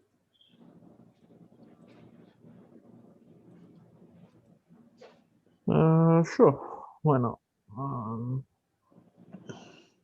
And he'll say, well, and he'll point up, you see those knobs on the side?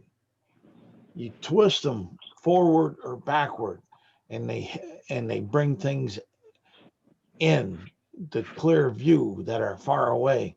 And that end right there that has that big cup on it, you look into that, put your eye there. Be careful. Once in a while, there's some interns that like to put some octopus spray on it, and they'll kind of do a prank to give a ha-ha on me. They're jealous. You know how those are. They're haters of those that show some ability. And he'll go up and he'll take his thumb and rub around it quickly. They weren't here today. And say, it's safe. Look through there, and you should be able to see what the teachers and the masters saw.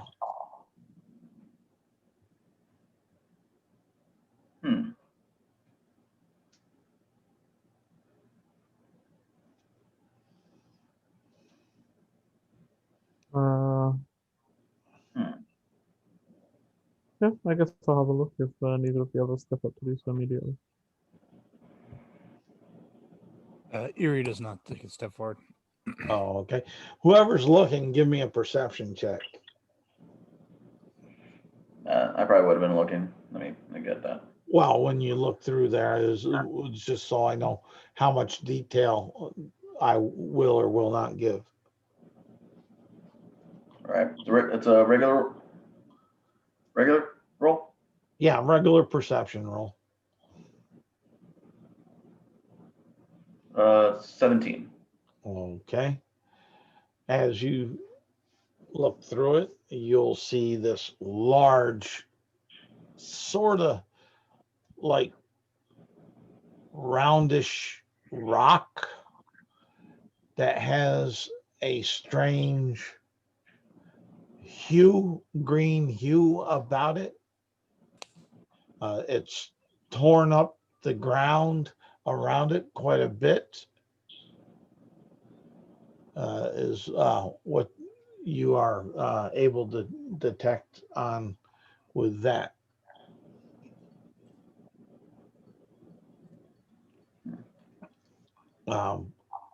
Alvinac, were you looking?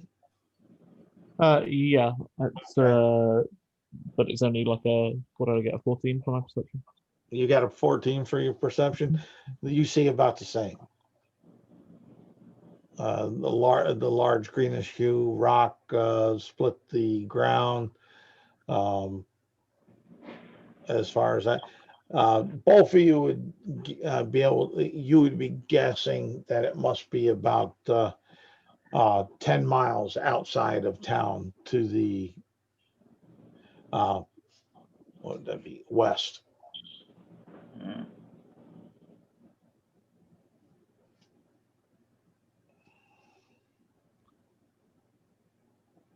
Hmm.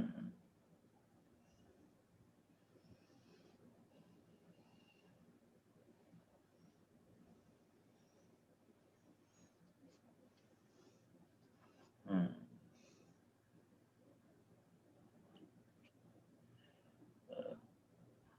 Okay. A lot So of- I will ask with the silence. I will ask both the people who looked at the telescope. So, do we have its location? Will we be able to get there and back by tonight, or are we thinking we're going to camp out? I would put it up around 10 miles west of town. That's not too bad. We can get 2 there hours and walk. by tonight. There, yes, there and back. No. Could be No. possible. It's gonna be hard to get 10 miles, 20 miles in a single day anyway. That's Yeah. assuming that we don't have anything we need to do there, which I think that is a mistake to assume. Yes. At this point, everything goes smoothly. So we head out there, maybe camp a little bit away from it before we reach it, and get a close examination tomorrow and head back to town.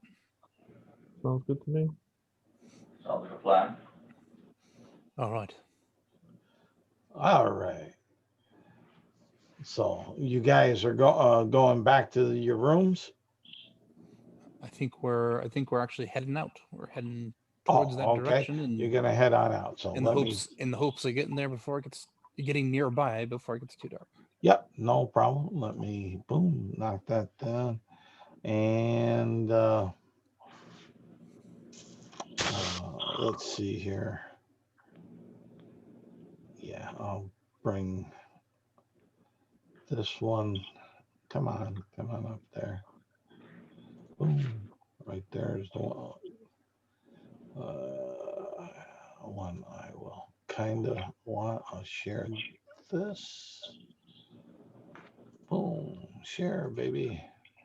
And now let's zoom this up and we'll get right on out there.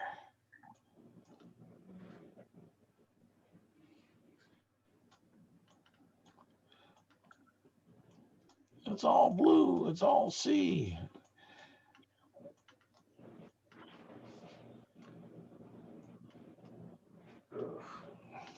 Come on. I blew it up too fast, too soon.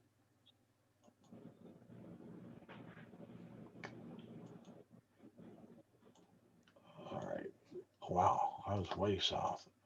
There we are. Now I'll blow it up a bit more. And so we have some traveling mileage.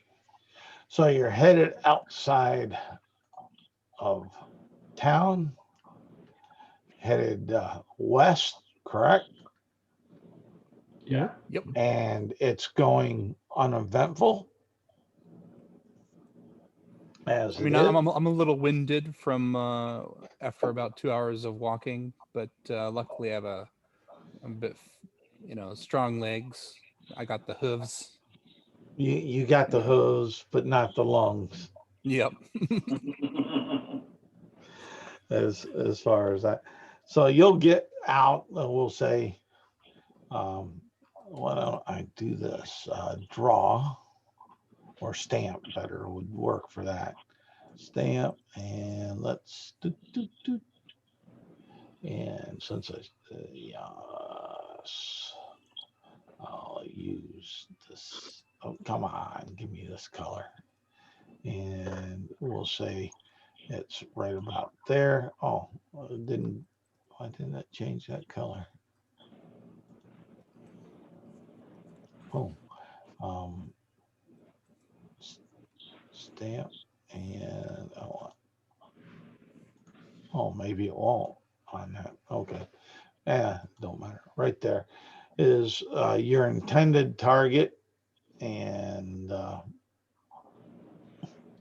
we will make our life group right here, your mighty heroes of gold.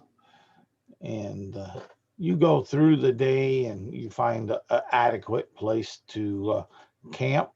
What? Boy, you ain't doing squat that I want. Okay, well, I ain't messing with colors right now.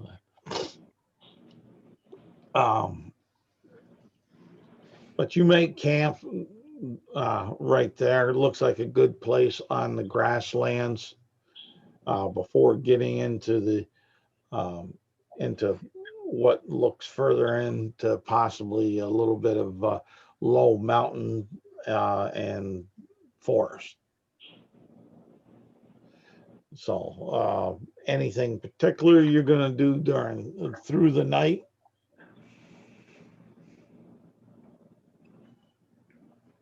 I Keep have. watch, I guess.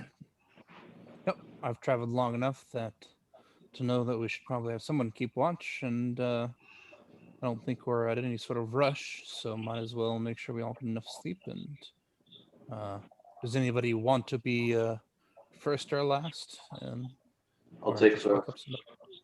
You take first. All right. I don't have any particular preference. All right. Well, I'll take last then. Okay. Someone roll me a D12.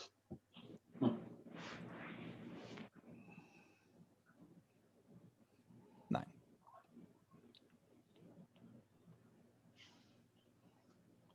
She rolled it. Let's see. Come on, switch over. You said a 9. Okay. The night goes through uneventful. All right. As far as that, not overly cool, not overly warm. There's enough temperature change that there is a slight dew on the grass when the morning hours come.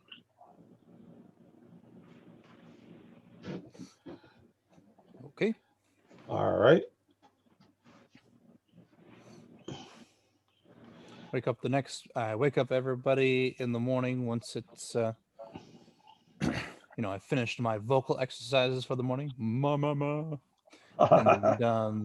Heretic. that's right. And let's see. I guess I've trying to think of what I would do with the getting ready for camp stuff. I guess I just I guess I just play music to make people feel better. While he's doing that, Elvenek, who's out to the fire, stokes it up, gets it going again, and then pulls out cook's utensils and prepares breakfast. Okay. Because if I took proficiency in cook's utensils, I'm damn well going to use them. And I would expect nonetheless. That's right. A good breakfast is key to a good day. I assume with my watch being over, I'd probably just try to actually sleep. Well, this is morning. You've already gotten your sleep. You've gotten your rest. Maybe you right, sleep in a right. bit more than the two of us, but you are gently awoken to the sunrise and the sound of a lyre playing.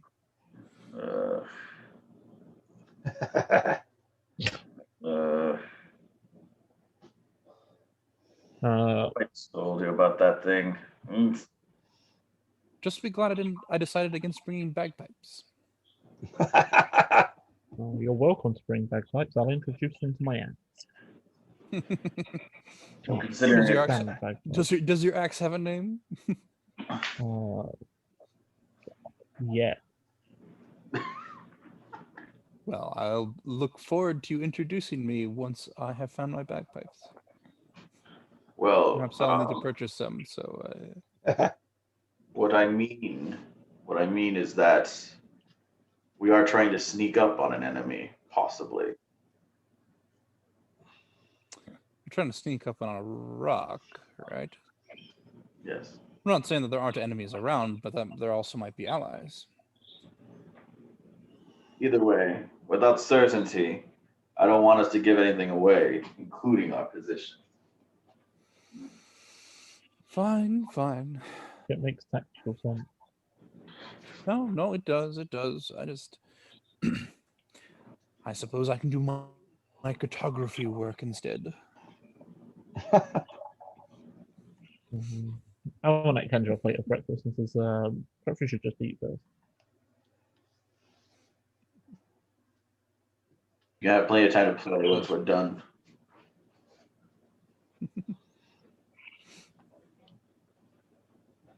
All right, and so you're done. Yeah. Done with breakfast,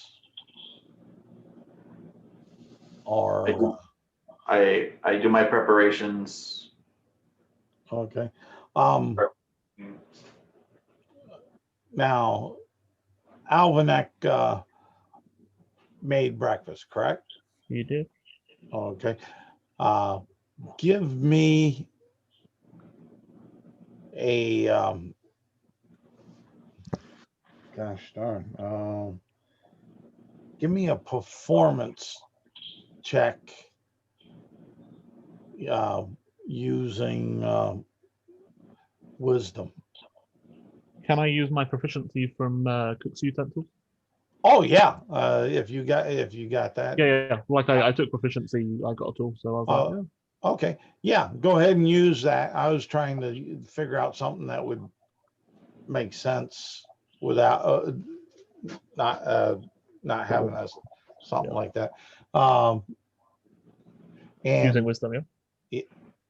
Well, whatever you have for that cooking kit. Sure. Yeah, I think for what they're doing. I personally, I would say wisdom, because being a good cook is being wise more than most of the other. What was that phrasing? Intelligence is knowing the difference that a tomato is a fruit, Is a not a fruit. vegetable. Wisdom is Wisdom's knowing that not you to put it in a Yep. fruit salad. Yep, exactly. So I love that analogy for the stat. But I kind of, so but that's why I kind of lean on that ability for it. But for sure. So that's going to be a 17. okay, gentlemen, if you are partaking of Alvernek's breakfast, give me a Constitution saving throw. Will. 10. Much is better than the other place. And what is Kali? Oh no, Kali got a 4. Both of you love the meal. It's that good? It is that good. You didn't beat his DC with his roll, so this is a time where those low rolls are more pleasant. Seems good. Oh, I see how you're doing this. I like it. Why don't you cook more often? Well, I offered to cook earlier. You said we would eat twice. Yesterday, I guess. And to be fair, we were on a boat for a few weeks. It's pretty hard to get any good fire going on a boat. I tried. The captain shouted at me every time. Something about boats catching fire. That's yes. I mean, they even had a chef on board. It seemed utterly ridiculous.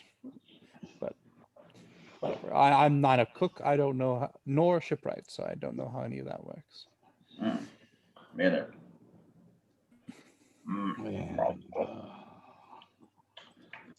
Boom.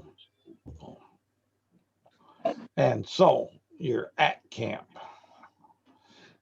done with breakfast. Done with breakfast, packing our stuff up, and heading over towards the rock. Yes, you can. You'll know that the rock is probably about 3/4 of a mile away. Sounds about right. So Sounds good. as you are going, there, the way you guys have been rolling. Give me perception checks, and we're going to start this up where you're at about 200 feet away. 2. All right, you don't see nothing. Yep. I 16. don't even see the rock. Yeah, you see the rock, but you don't see much more. 23. Natural 20. Wasted. Okay. Much better. Alverneck, you will see some things, and we're over just waiting for. I got 16. Oh, all right, and you'll see a couple things, but you will see. It looks like these strange bug-like creatures walking around it. They're Alverneck and Kali. Alverneck, though, you will see that there is a faint greenish, sickening green, sick green mist that's very light and hard to see, but you can make it on out. That's around this rock. Okay. I'll kind of report back quietly to the others. Okay.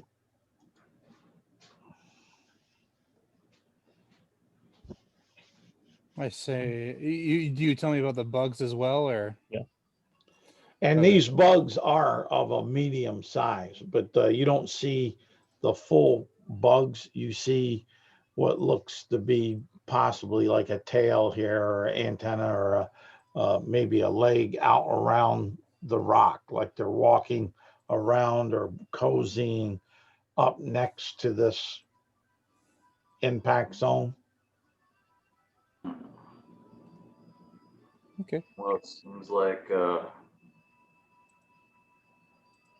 it's definitely attracted something out there.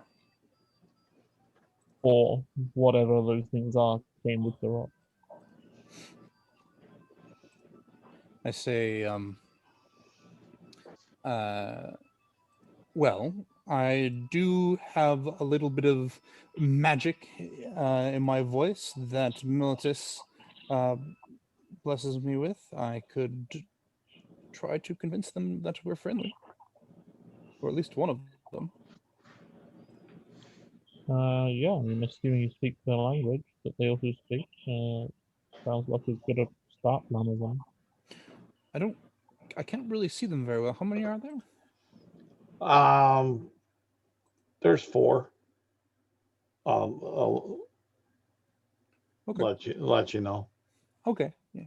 I'll say, well, I'd be able to get 2 of them as our friends. I would have to get quite a bit closer than where we're currently at, though. I don't exactly know about this mist thing that you are talking about. However, I have no solution for that. Perhaps it could be mocked into leaving us alone. That seems unlikely, I'll be honest. I am of the same opinion. I'll have to do. Well, no, if we're going to try talking to them, we should at least make some sort of effort to be in a defensive position should they attack. All right. Are you guys in front, or do either one of you want to have some sort of hiding position when they come towards me, if they come towards me. I'm content to take the front line. I appreciate that. What about you, Collie? You look very easy to hit. And very easy for me to be hurt. Only if you don't stay close behind. Okay, sounds good to me. Lead the way. I will stay close behind, as Collie so aptly mentioned. All right. And I will use that as bardic inspiration for Collie. Yeah. And will ready an action. I can't ready an action out of combat, but I'm ready to cast my spell on one of these bugs. I have my lyre out, playing insect noises on it. And go ahead and roll me initiatives. We'll just get that out of the way. We all know we're adults. We know it's coming.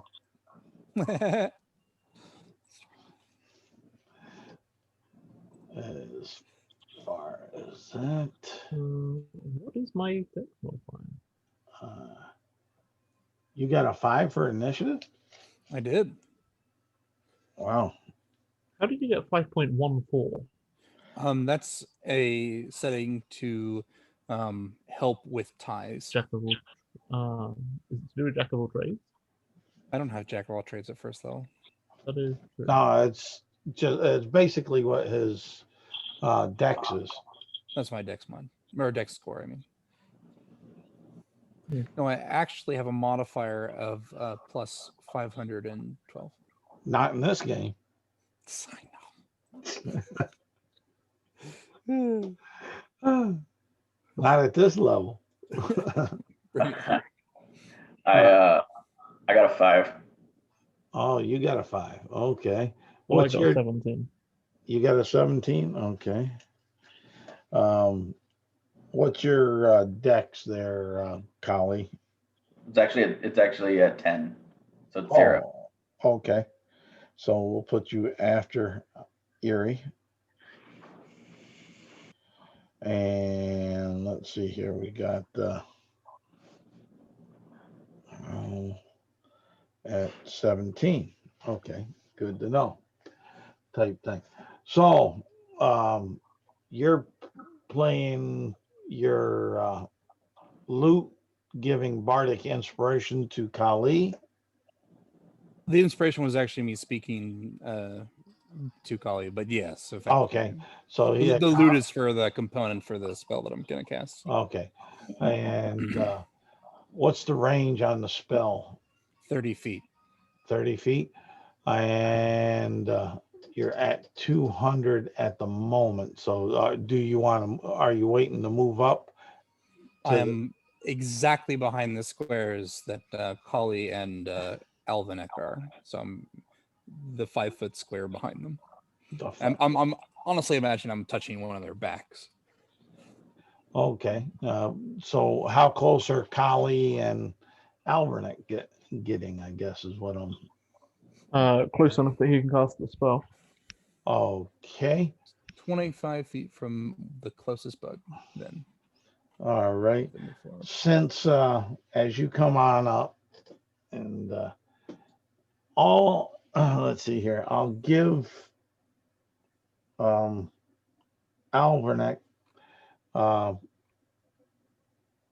you can go and take an action and whatnot. You're at the top of the order. At 30 feet, they will definitely be coming towards you all. That's fine. Do they seem aggressive? How to explain it? They seem hungry. Great. I don't really want to initiate this. So what I'm going to do is I'm going to go ahead and I'm going to hold an action. Hold my attack. I'm going to hold the attack action to strike back should one of these bugs strike me or either of my allies.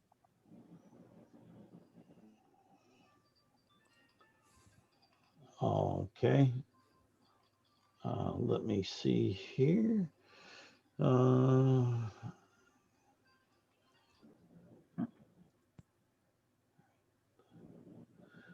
right.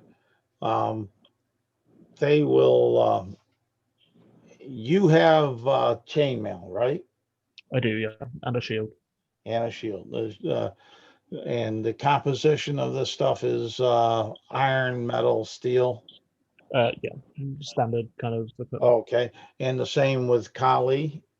Yeah, I also got chainmail and shield. Okay. And the same with Erie. Oh, Erie has no metal things on her except the rapier that she carries. Okay. So let's see here. So Oh, I guess she has a dagger too. yeah, Apologies. okay, but that's all right. That gives me where I know on the dynamics. Two of them are definitely headed right quickly. You see these things seem to move quicker than what you seem to be able to move from the perception that you're getting. So two of them come towards Alverneck and two towards Kali. And Alverneck, since you had a ready action, you can go ahead. All right. First swing of the game. Dice don't fail me now. Okay, 24. 24. That hits. What are you hitting it with? My battle axe. Okay. Do your damage. 10 points of damage. 10 points of damage. Okay. On that one. And I'll lose that. And what we'll have here, and this is a non-magical weapon, correct? That is correct. Yep.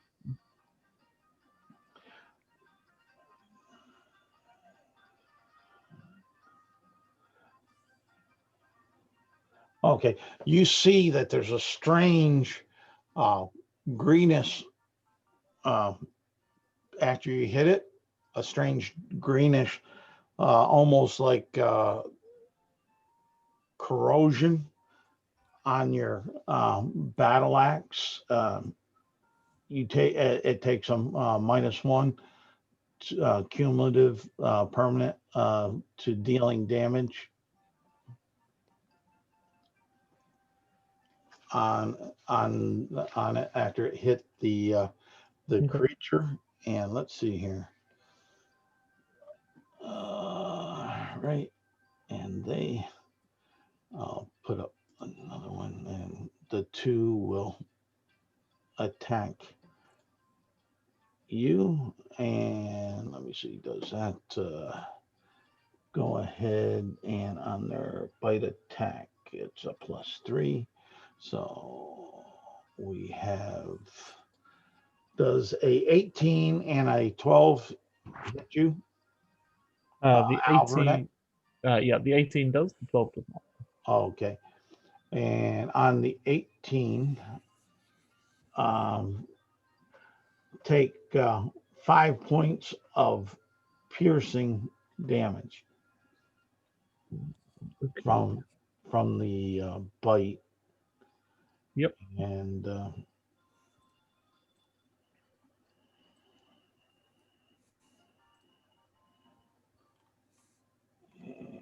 let's see here. And its large antennas seem to be going out after your axe, and your shield is a metal also, correct? Yeah, yeah. Okay, so it seems like the two creatures, one's going after your axe, the antenna is going after your shield.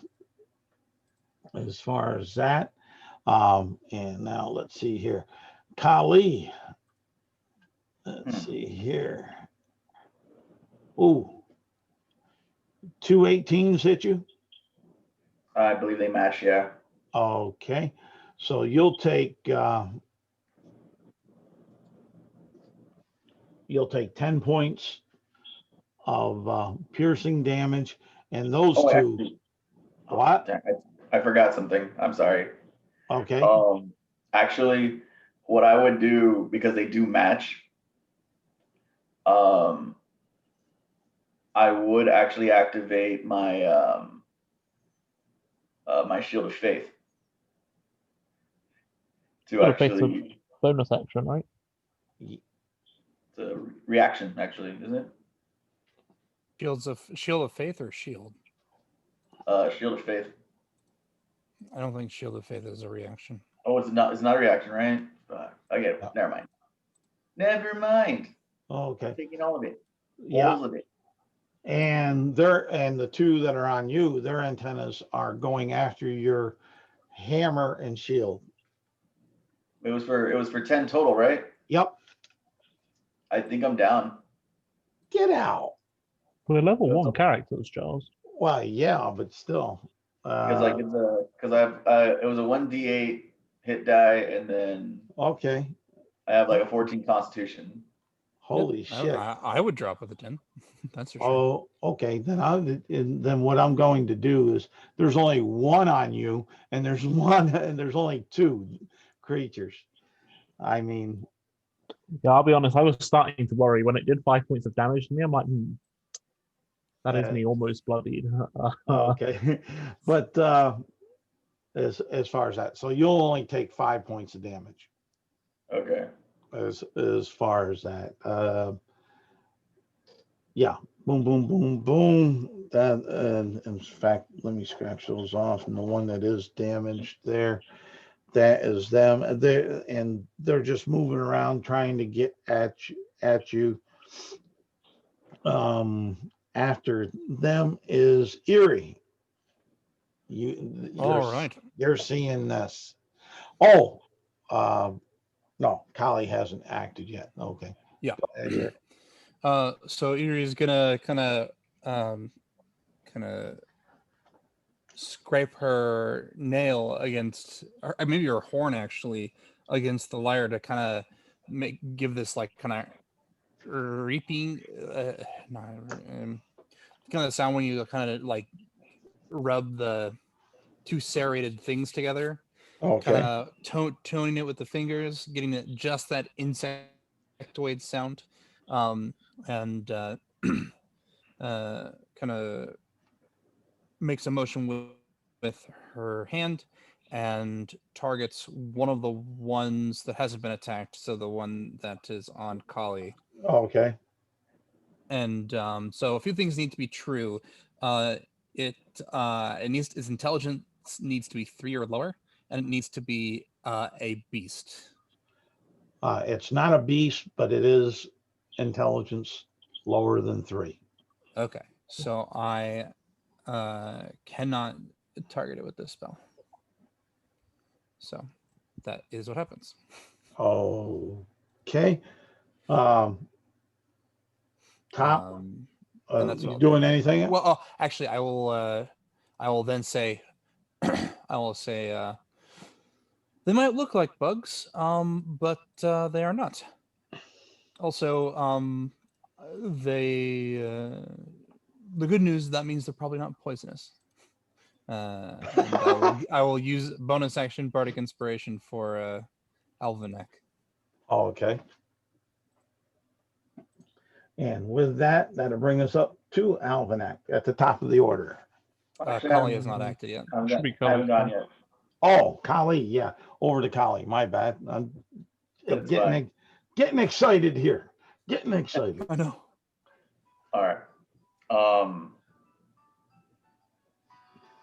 First thing I start doing is I actually since they're both near me. Well, since they're both near me, the first thing I do is I start speaking in what I guess would be considered like Hindi. Okay. And I actually and I point towards the I point towards the creature that's already attacked Albernac. And I activate Toll the Dead. Okay. Toll of the Dead. Let me double check. You're gonna need to make us a Wisdom saving throw. It's only 3. It's only 12. No, it ain't so much that. I'm seeing how if it might be something that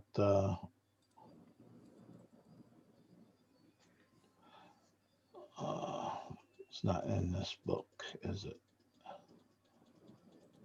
Should be. I'll make a roll and just I ain't holding this game and that up onto that. If I flub it, I flub it. Type. Is it one of those things where they need to be able to actually hear it to be affected by it? Is that what you're checking on? If they need to understand it. No, they don't. That was what I was checking on, as if it was something that needed to be understood.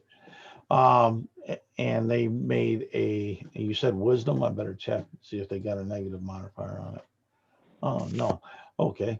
So they rolled a 12, or that one rolled a 12, or got a 12. Yeah. Yeah, it matches the DC. Okay. So it's all good and Yeah, copacetic. Yeah, I guess since they made the save, they don't take damage. Yeah. But I am going to spend one of my I'm going to spend my bonus action to be able to do one of my extra attacks this turn. Because I started out by pointing at him, but nothing happened. So then I swing down towards the one in front of me. Okay, go ahead. I'll give it to you. Go ahead, hit it. What are you hitting it with? I have the Warhammer in my hand. Okay. At the moment. So let's see what happens. That's stupid. Oh, there's still the inspiration, right, that I have? Yep, you do have a D6 inspiration. Let's see if this makes it any better. It can't make it worse. I know. That's true. That ain't gonna work. Okay, that's gonna be. Oh, actually, does 11 hit it? No, you miss it. It comes down in front of its nose. All right. Or what you would consider a placement for a nose. Not that they have a nose. Yeah, but it's like he tries it, doesn't work. He tries to swing down, they get out of the way. And that takes us up to Alverneck. Yeah. Yeah. Alverneck looks at his battle axe in dismay. Okay. And you said the antenna was reaching for the metal, right? Yes. All right, so I'm going to go ahead and stow my battle axe. And I'm going to try hitting it with my horns, because those are not made of metal, and so it doesn't seem as interested. Okay. Roll to hit it. Yes. Where did I put that?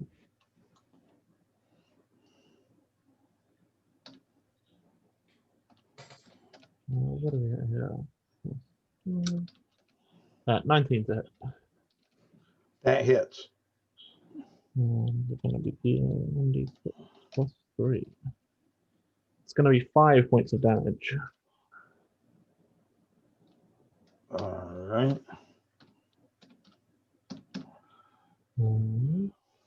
And then as a bonus action, because I hit with a melee attack with my action, I can shove that target with my horns if it's no larger than one size larger than me. It has to make a strength save, DC 13, or be pushed 10 feet away from me. All right. Give me. Kind of reaches down, stabs his horns into it, and then flips it up and away from him, or tries to anyway. All right. You said a strength. DC 13 strength. Yeah, save. a strength. Let me roll. and it fails that. Give me a dexterity saving throw, or dexterity saving throw. As you're pushing this, the antenna, the creature's antennas are reaching out to touch your shield. We'll say your shield. It's going to be a 16. A 16? Okay. You're able to keep your shield away from its antenna. Oh, God. Yep. I kind of flipped that one up and away from me. They look at the others and say, now would be a great time for And you guys you, to do your spell things. and you said 5 points of damage? Yes, it is. Okay, great. I got that marked down. And you knocked it 10 foot back, correct? Correct. Yep. Okay. It comes back towards you I mean, yeah. and goes to strike at you. Let's see here.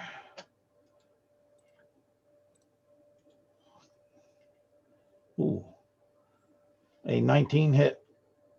Certainly does. All right, and because of what it is, I will do something a little different than taking the average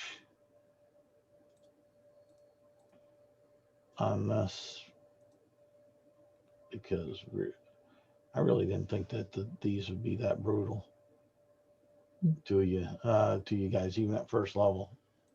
So let's see here. Yeah, it's 1d8. Roll it. Doesn't matter. You got the same as the average. 5 points of piercing. That is okay. I mean, it's not. I've got 2 hit points left. But... Okay. I was that's the average, and you know me, I Yeah. usually take the average, but if it's in this case that these averages may actually wipe you out, I'm going to roll the damage dice that the DMG gives. Not the DM, Monster Manual. The monster one. Yeah. And then the other will, let me get that out of there, go after Kali. And I don't think a 9 will hit you, Kali, correct? Yeah, you're not. Okay. And then give me a dexterity saving throw. All right. All right, that's gonna be a 7. Ooh. The antenna hits your shield, and you see a greenish color start taking upon it, and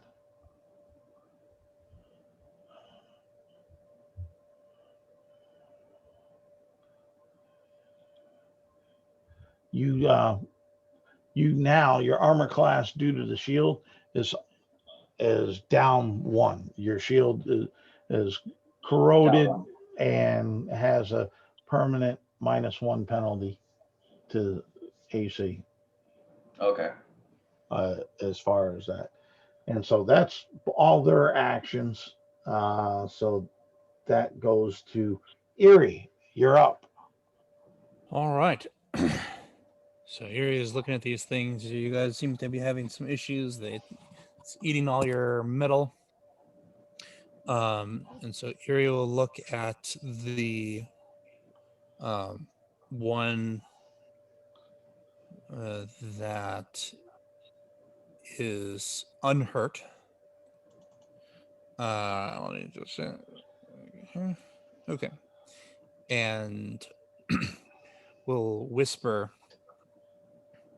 and say, um,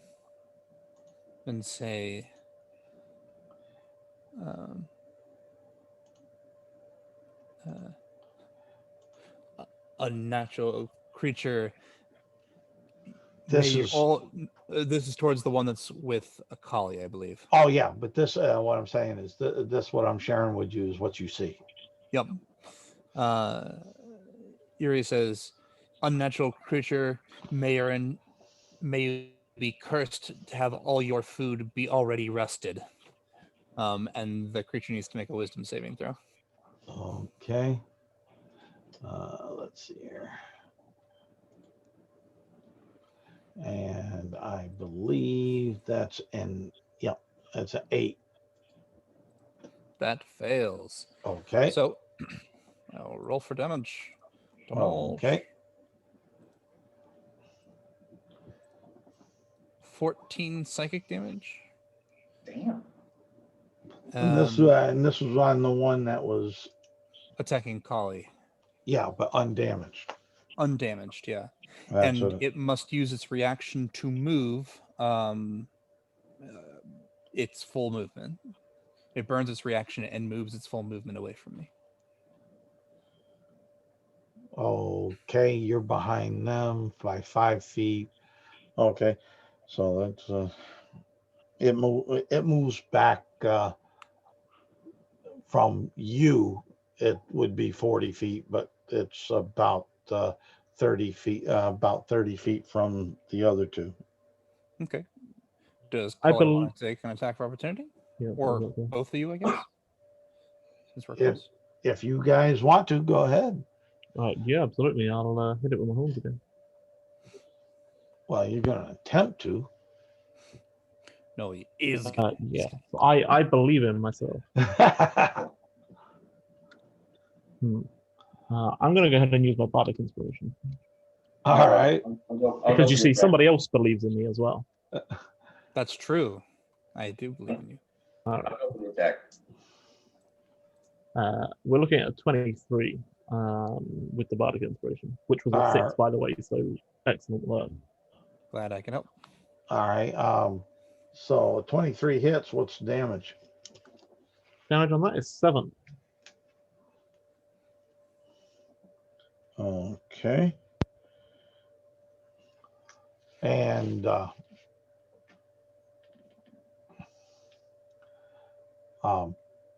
Kali, Yes. what was your attack for the attack of opportunity? 13. It misses. I will say, as a bonus action, I will say, nice blow, Alvanek. I see Kali needs to learn a thing or two from you. And you get a bardic inspiration, Alvanek. All right. So that's all of Erie's actions. Yep. Kali, All right. you have one that's up on you. Yeah, if I remember right, the one on you, it's the other one that was on Alverneck that went. No, so they're both, because there's two people in front of me, and then both of them came up. The one that was undamaged is the one that was attacking Kali, but they were all next to each other.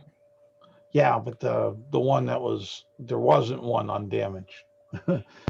Because I see. Then I get, yeah. I was thinking of the one in front of Alvanek because that one had been told and to it dead was, and yeah, swapped. Alverneck, I think it was Alverneck, or was it Kali that damaged that one? Well, both of them. They both did it, I believe. I'm not sure. Yeah. Actually, maybe the total dead failed. I can't remember, but Yeah, the total dead failed, but they both were damaged. okay. Yeah. But there's still the one. That's why I was trying to Whatever figure one's out. easier for your math. I was targeting one that was undamaged, but if they're both damaged, then just They're whatever. well, we'll say the one on Alvarek was pushed on back, and there's one on Kali, as far up in front of Kali. So Kali. All right. Well, I'm gonna start off by doing the toll of death on the one in front of me. Okay. Let's see here. Wisdom saving throw, correct? Yeah. And that's a 10. Yeah. So that's a Yeah. D12. And since you were already damaged, Yep. that's a D12 that's going to head your way. Well, D12, roll 1. It's, I know, right?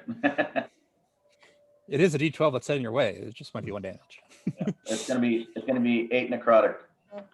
okay. And it's still alive. I'm gonna use my second extra bonus attack to swing down on it right afterwards. Okay. With your hammer, correct? Yeah. It's still in my hand. So let me roll the actual attack on that one. Oh, I see your war. That's actually an interesting interaction with the war cleric. It's gonna be 16. That hits. Neat. All right. So then he's gonna take an extra 6 bludgeoning. Okay. Describe its death, and your warhammer gets because you've already had damage done to it, correct? Actually, for the hammer, no. No? Okay. But now you do. It's corroded and permanent -1 on damage now. But describe your kill. You did kill it. All right. Well, basically, what happens is I point towards it. I say my Hindi right, and like you can tell that it just kind of coils from the damage itself. And I take advantage of it to basically take my hammer and swipe up, basically bashing it away from me. Okay. But in the process, it obviously still corrodes my hammer from the Yep. hit regardless. Yep. After damage, the corrosion and like that goes on to the weapon. Alrighty, and after that, we have Alvanek. Alvanek.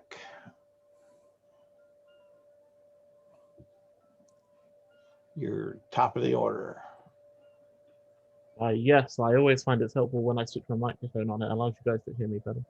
It works better for me, I'll tell you. There's just the one left now, right?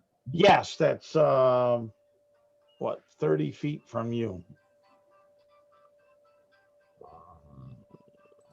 Sure, why not? That's why not is I've got 2 hit points. Is it looking fairly injured? Like, can I tell? Well, it is. You definitely bloodied. It's does look somewhat rough on certain aspects. Because, and the reason why I put it that way was because some of the damage was not actual visual damage; it was psychic damage. Yeah, I'm with you. So I'm gonna go ahead. Why not? Invert. Sure, why not? I'll run up, and I have 2 hit points. That's ridiculous. I'm going to use my lay on hands to give myself 5 more hit points.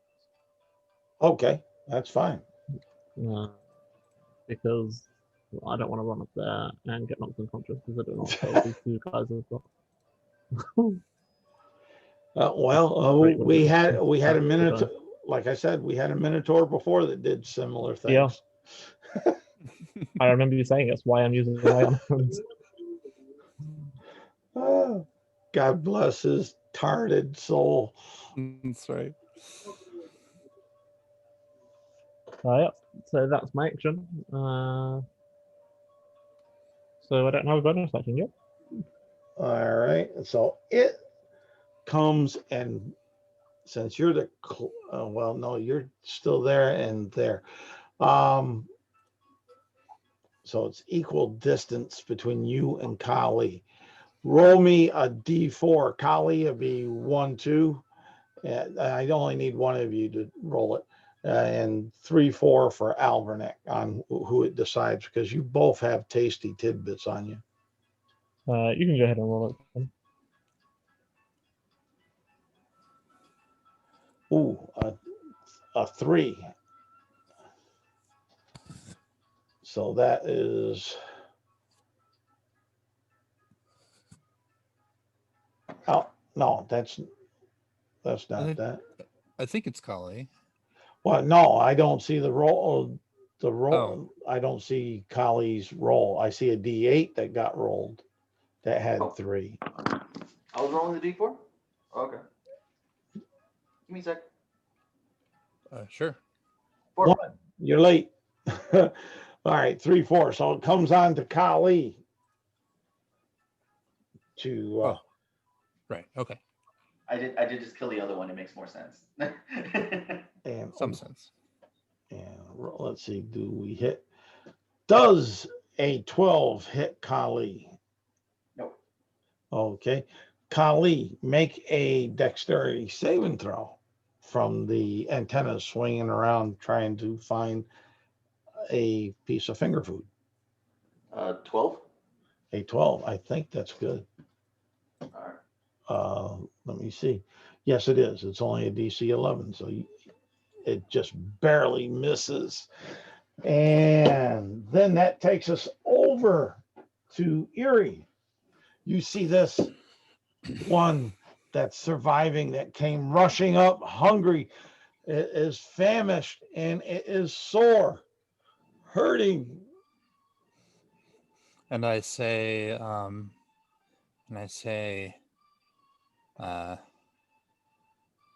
to this creature, let me just double check that I can do this. Yeah. I say, I'm more insulted by your stench than your mom was of you, than your mom was. And it needs to make a wisdom saving throw. All right.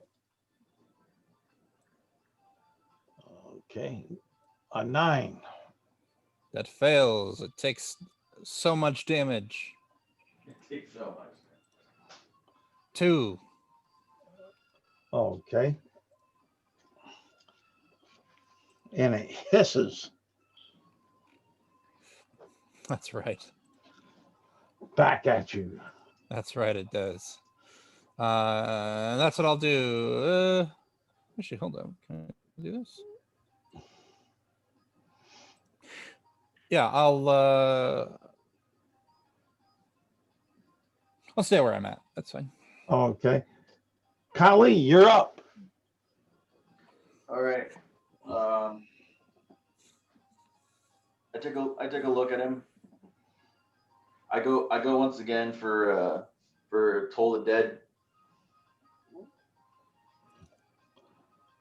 Roll high, baby, roll high. All right. It fails. It takes 7 necrotic. Describe your kill. All right. I see. What is it? I see the fact that it's kind of hindering the pain from the last barb that Irie did. So I take advantage of it, and I use Toll the Dead. The bell goes off in its own head.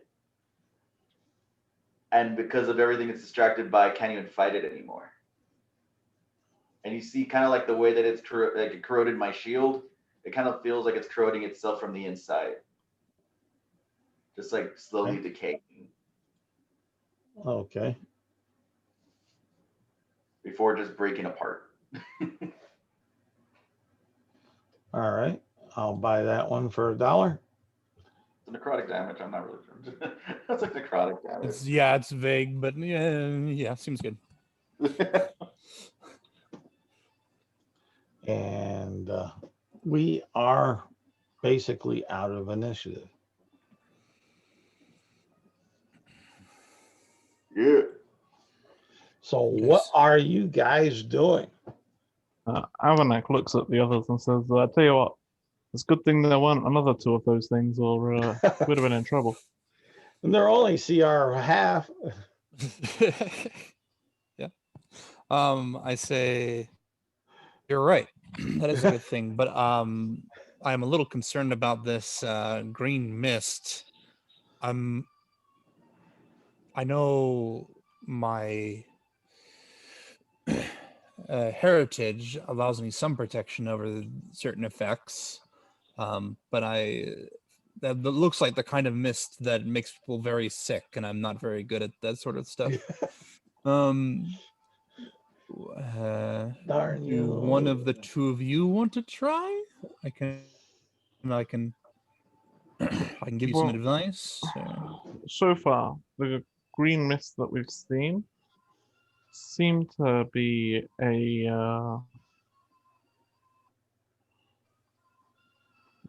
they seem to act against metal.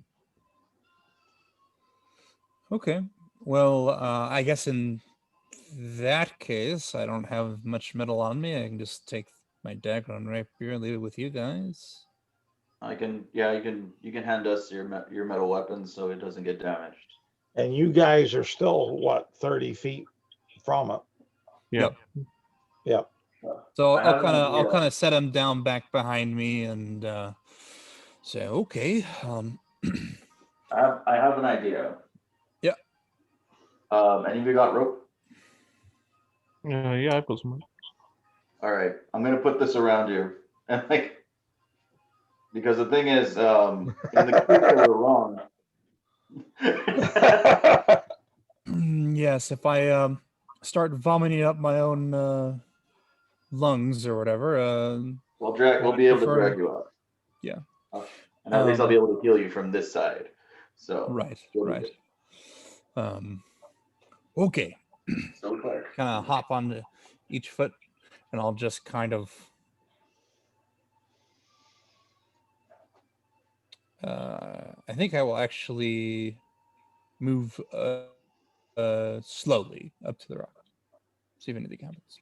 I'm not like inching along, but I'm like a casual pace forward up to the rock. Okay. So when you hit 10 feet away from the rock, Okay. give me a Constitution saving throw. Okay. Is this magical? Yeah, that's a good question. I would kind of. I can read it specifically if that makes you feel better. No, saving throw. I'm trying to make up my mind if it's magic or if it's like a Something gas. else. Yeah, Yeah. like a gas. But I kind of want to say it's a magical gas. So if it gives you advantage, go ahead and take advantage. Okay. And in case this matters, I'm also not humanoid. So Well, that at the moment don't matter. okay. 8. 8. Yeah, you are becoming nauseous. Okay. As far as that, with an 8, you're not violently nauseous, but you have that nauseous feeling in your stomach. Okay. I'll quickly take a number of steps back. And the similar feel. Give me a either a history, knowledge history, or knowledge arcana check. So History. 7. 7. Okay. And it works out all right. The DC I Okay. had for it was 5. So Okay. for you, because there's certain things about it. Sure. You've had that similar feeling when you've touched cold iron. Oh, okay. Yeah, so I take a few steps back.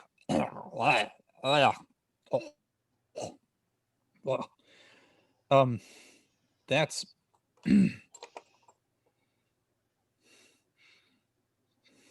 that's some sort of I kind of think about it for a moment, and I say it might be a good idea for one of you two to go over, probably without your armor, but as well. But All right. I Okay. kind of look between the two of you, and probably either of you, but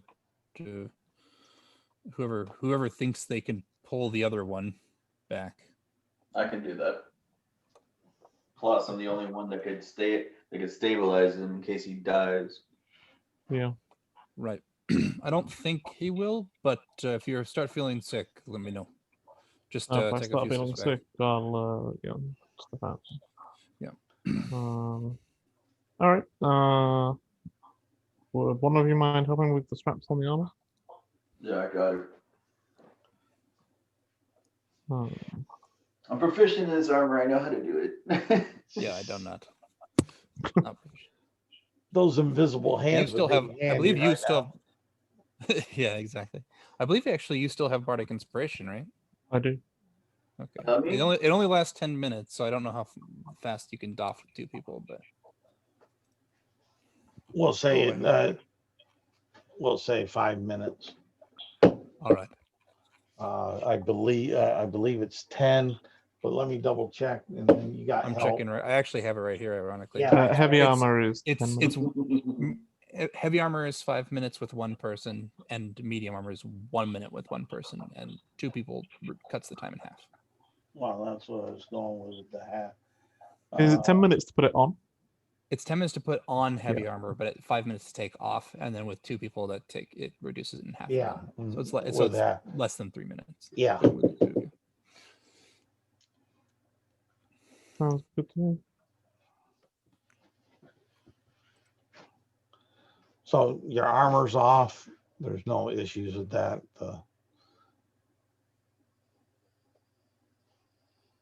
Work it, fellas. Come on, give me something to chew on. That's right. I move. So I we take removed the stuff, and I take the rope off of you and I put it on him. With the rope attached, Avanak will make his way up to. Okay. At 10 feet, give me a Constitution saving throw.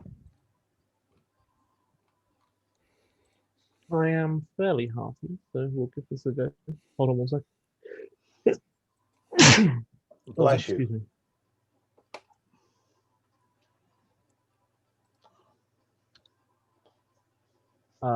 That's going to be a 13. All do you right. want to roll the D? Do you want to roll the inspiration there?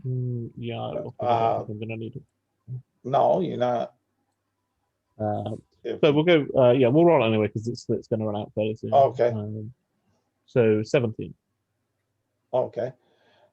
You feel fine. You don't have any fade lineage or anything, so you're just a beast, a monstrosity of a sort, different lineage. So, and I'm not meaning it disrespectful. Just saying, trying to explain why a different effect, but it's not seemingly bothering you. So you're able to get up to it. And how big is this rock? This rock is, we'll say 20 feet in diameter. Right, I'm not going to be picking it up then. You might be able to roll it. Fairly strong.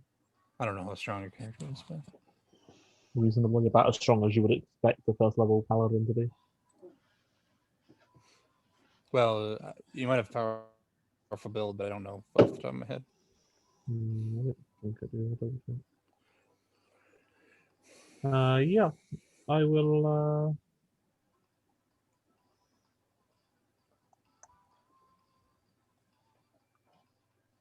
Go up and inspect the rock again. Okay. Give me an investigation check. Yeah, I am. Very bad at this. It's going to be a 15. Currently, I'm better with my -1 than I am with my +2. You'll notice not a lot. It looks like a rock. It has this grayish green kind of colorization. But the one thing you will notice when you touch it, inspecting it, is it seems extremely dense. More dense than what you would figure. Is it porous? Like, does it look like a volcanic rock in that sense? And therefore, it seems the fact that it's dense is odd, or is it actually like a solid boulder?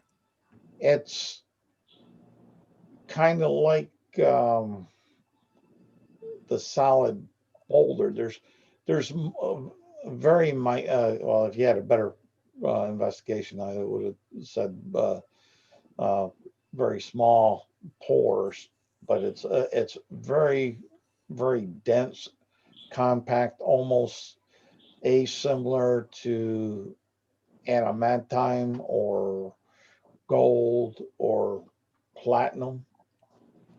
Yeah, that's why these wizards want them. Where it has more weight than what its size would give you. Yeah. Look. What exactly was our mission from the wizards? Well, find out what this was. If you could find out where it came from. Yeah. Fairly simple.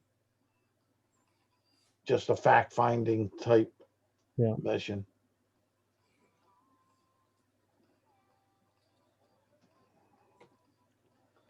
And you have gleaned some information. Yep. I kind of return to the others and say, yeah. I mean, green stuff didn't really seem to affect me noticeably anyway. I'm not going to be able to move that by myself. Yeah, I don't think we have anything with us that'd be able to carry that, even if we all worked together and it wasn't poisonous. But we did learn a lot about it, and maybe if we go, well, there's a school in town. I do count as one size larger when determining weight for anything that can be pushed, dragged, or. Yeah, but this thing seemed pretty heavy. Isn't that what you said, Alvin? Yeah, it did. How heavy I was unable to determine by myself. But I mean, if you both want to give it a try, I'm just saying it still is seeping weird green gas. So yeah, it, I mean, it might be worth coming back with something that it will help us move it. I mean, we could at least let them know how it works, and then they can decide how to move it from there. Right. Charles, is it reasonable to say that the gas is coming from the rock? Yes. Oh, should we try and take a sample back? That's a good idea, but we can't How use would metal. Yeah, I was going to say, how do you intend to take the sample? Well, so far it made you sick, didn't make him sick. We could always try to see if we can break a piece off. But with what? Sacred flame? No, don't work. Don't work. No. You can give it a shot. I have an idea. It's not exactly taking a piece from it per se, but it still might bring us something useful. Do either of you have maybe like a cloth Do either of you have a bag made of leather or something that wouldn't rub off on stuff? Something that, like, if it got pollen on it, it wouldn't stick very well. Nah, I got a chest on me. That could work. Well, here's my idea. If we get something wet and get it in the mist and just leave it there for a while, maybe not touching any dirt or anything, when we pull it out, the mist might have stuck to it. And then we can put it in a box and bring it back with us. I have something, but I'm gonna really hate giving it to you.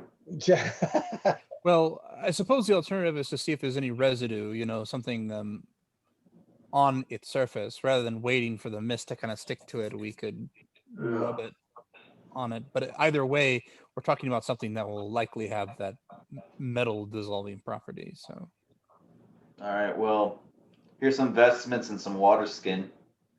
Think this will work? your religious vestments?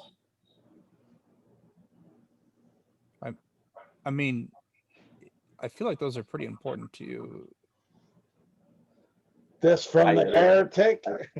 I believe the phrase "I do not want to do this" was the first thing that should have made it obvious. I mean, I came up with the idea, but that doesn't necessarily mean we can't come back with something that would be maybe less important to us. I kind of look you over. You think you could fit in this vestment? Why are you asking me that question? Because if you're wearing this, then you don't have to wear that. Oh, yeah, that works fine. That's a good idea. Let's do that. Besides, you're shorter than me. This will actually just look like a gown on you. Yeah. Yep, that makes total sense. And I just change right there. I take off the clothes that I'm wearing and put the vestment on and start No tying shame to the heretic. like, oh no, that's a great idea. I was trying to decide whether Alvanac would kind of turn his back, and then I remembered we all bathed together yesterday, so Yeah. Yep. Too little, She too late. cared about as little about that as she did now. Yeah. You are held back by your societal expectations. Anyway, yeah. So I guess It probably doesn't really fit on her that well, but she has leather armor too, so she just kind of like put it over. whatever's more comfortable, just kind of ties something up and makes it work. And then we'll take her clothes. She says, "Yeah, just we'll need to get a wet water skin. Yeah, use your water skin, and then just wipe it down and leave it in the mist for a bit. Maybe just rub the rock with it and then leave it there for a bit, and then we can take it in a few, and then yeah, and then I guess we just take it back." I did want to mention they do have a school in town, and they might have a library also. We do know quite a bit about this, or at least I do. We could look up something that might match all the qualities we find here. Something heavy, gives off a weird gas, makes people like me sick, attracts things that are bugs, but they're actually not bugs. Dissolves metal. I feel like that's a lot of information that as long as something matches that description. Other than that, if nothing matches that description, there's a chance that it's something extremely rare. So Does it attract or does it make? Maybe. That's a good question. Are we good with this plan? Is everybody good with this plan? This seems like the only one that would make sense without us endangering people or ourselves. That makes sense. Yeah, I would agree. Seems good to me as well. Are you sure I shouldn't just like try the Sacred Flame once before we start?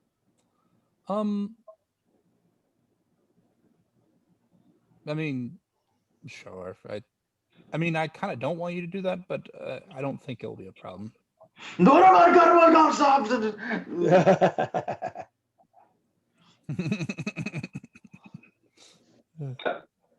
It's unless it actually counts as a creature. I don't think my God's gonna strike it down. Well, at this point, you really don't know. Well, I just gave it a shot, so Oh, did you cast Sacred Flame on it? Yes, that was his verbal component. Oh, okay. What you'll see, I've been waiting for you to do that. What you'll see is that Sacred Flame comes down, hits it, and there does no damage. The only thing is, it's like the object absorbed it and grew about 5 foot in diameter.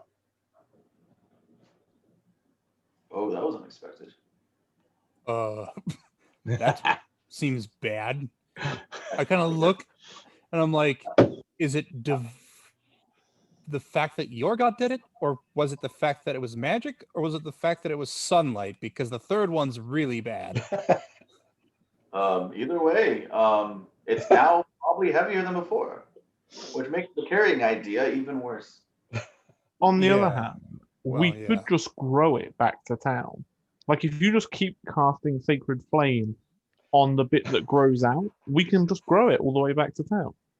It will take us about Forever, yes. well, it would take a while to do that, and I don't think that's a good idea. Plus, I'm pretty sure Shiva would not appreciate me using it to grow. She's a goddess of destruction. She'll find this kind of hypocritical. Well, you're growing something that is made to destroy metal. So really, you're just aiding in destruction. Well, that's the thing. Well, only the creatures here confirmed it was destroying metal. We never actually put anything metal in the gas. Yeah. I suppose we could use my dagger or something, but let's start with getting some residue for study. All right. So like I guess I'll put the end, like I'll put the water, the wet clothes on the end of a torch. Just give it to Alvanek, and then he'll rub it. Get it rubbing. All And then right. he'll put his armor on after that. Okay. After we put it in the chest. I guess I have a chest too, but I don't know if I can carry that much weight. Because now it's wet. Well, we have a chest we can put it in. I've been carrying the chest already. I do too. I'm just saying I don't know if I can carry my own clothes when wet. I can carry the clothes. Don't worry about it. All right. He's saying she's weak as all get out. She's weak as all get out. Yeah. She's almost at maximum capacity with her leather armor and her other stuff, but you get the idea. That's just a weird thing. It's actually quite breezy, you'll find. Yeah. I'm like, go right. If you want, actually, since he's going to be there to press on it anyway, give him the dagger. Yeah. And since he's going to be there to press on it anyway, maybe we should give him some sort of wooden stake to see if he can't scrape some piece off. Actually, I do have a wooden stake. I have 3 of them.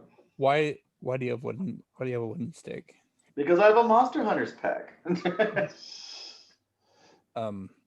I guess that makes sense. There you go. There's our everything we need to solve this riddle. It came with the background. So you think? I say, you got this, Alvanek, and I give you a bardic inspiration. Boy, you just hand those out like candy, don't you? I Oh. do hand those out like candy. I also have a wooden hammer. Wooden stake and wooden hammer to chisel with. This is going to go absolutely fantastic. Well, it's only meant to do one thing. And I'll hand you my dagger since I'm not going to use it for anything ever, and it makes my weight lighter. So, Not to mention, if we're wrong, then he could start using his own weapon to like actually chip down that's the true. rock. That's true. But we'll go ahead.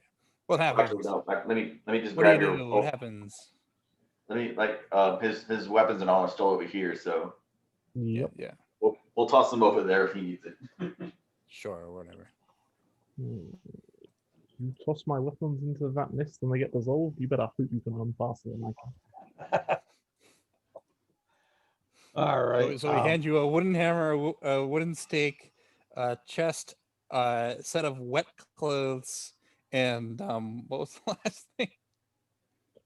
God, no. Something else. No, I have the chest over here, so Oh, that's right, the chest over there. But what was the last thing? I was gonna give him a torch. I was gonna originally use a torch to like just hold it out there, but I forgot we're gonna rub it in, so I put the torch back. Oh, the dagger. That's the other thing I give you. Oh, the dagger. Oh, I already mentioned the dagger, right? I didn't mention Regardless, it yet. No. I make my way forward Anyway, here you go. and carry out this insane plan. All right.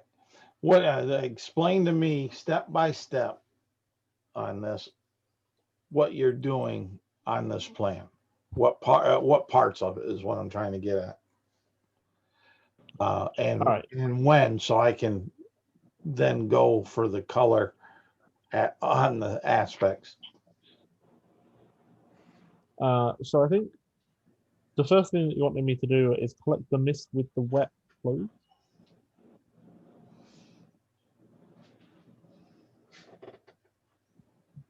Isaac? He's muted. Erie, you're muted and being requested. So What he was, from my he understanding, just went to the toilet. is that he wanted the wet cloth or whatever to be laid upon the object and rubbed to try to get some residue. Leave it there for a bit to try to pick up, rub and leave it there for a bit to pick up residue is what I believe. All right, let's do On that. that Let's start aspect. with that. Okay. You'll be doing that and whatnot. Okay. While you're waiting for that, what are you doing? I will pull out the dagger next. Let's see what effect it has on the mist. All right. And what are you doing with the dagger? Just out in the mist? Yeah, just kind of holding it in the mist for now. All right. Nothing seems to be happening. Excellent. All right, I call back to this. Well, doesn't seem to affect the metal. All right. If it doesn't seem to affect metal, what It's not affecting the dagger at any rate. what Kali decides to do is like for something that big, the dagger's not going to work. He goes and he basically grabs the ruby from the warhammer and pulls it out. He's like, use this. Not the ruby, the hammer. He's handing you the hammer. Yeah. I thought that was probably the case. You see, I still don't know what that thing does, and if it does absorb magic, I can't risk it destroying this. Yeah, no, that's And understandable. actually, that's a good question, Charles. If it does absorb magic, because I forgot about this, that I even had this magic item. My clothes are clothes of mending. Okay. So if it does absorb magic items, Wait, then you let me replace my vestments with clothes of mending? No. We rubbed So you had your vestments, and I had clothes of mending. I just rubbed the rock with clothes of mending. I forgot that there's a chance that I had magic. Brilliant. So I will go and grab the warhammer and then proceed to try and break off a piece of rock. Yeah. Okay. As you swing and hit it with the warhammer corrodes again, no chips, no splinters, and it takes another -1, so it's -2 to damage. I Sprite out of the mist. All right, I guess throw it back. It was worth a shot. Yep, that's well, not really my bad, but sorry. I mean, Sorry, baby. it's not. It's okay to take blame for things that maybe you don't think you are at fault for. Yeah, that's why I apologize. Never mind. Okay, so so what's next? You got wooden stake and a wooden hammer, right? Yeah, right. Let's give that a go and see if the wood can break off some rock. So you're gonna hit the wooden spike with the wooden Into hammer. the rock. Yep. The no damage to the rock, and the wooden spike cracks. Yep. About what I expected. I'll be honest.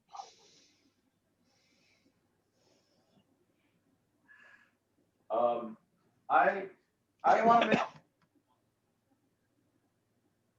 What, Golly? I know I kind of caught there. I kind of want to make an investigation roll to see if pieces of this thing already fell off. Okay.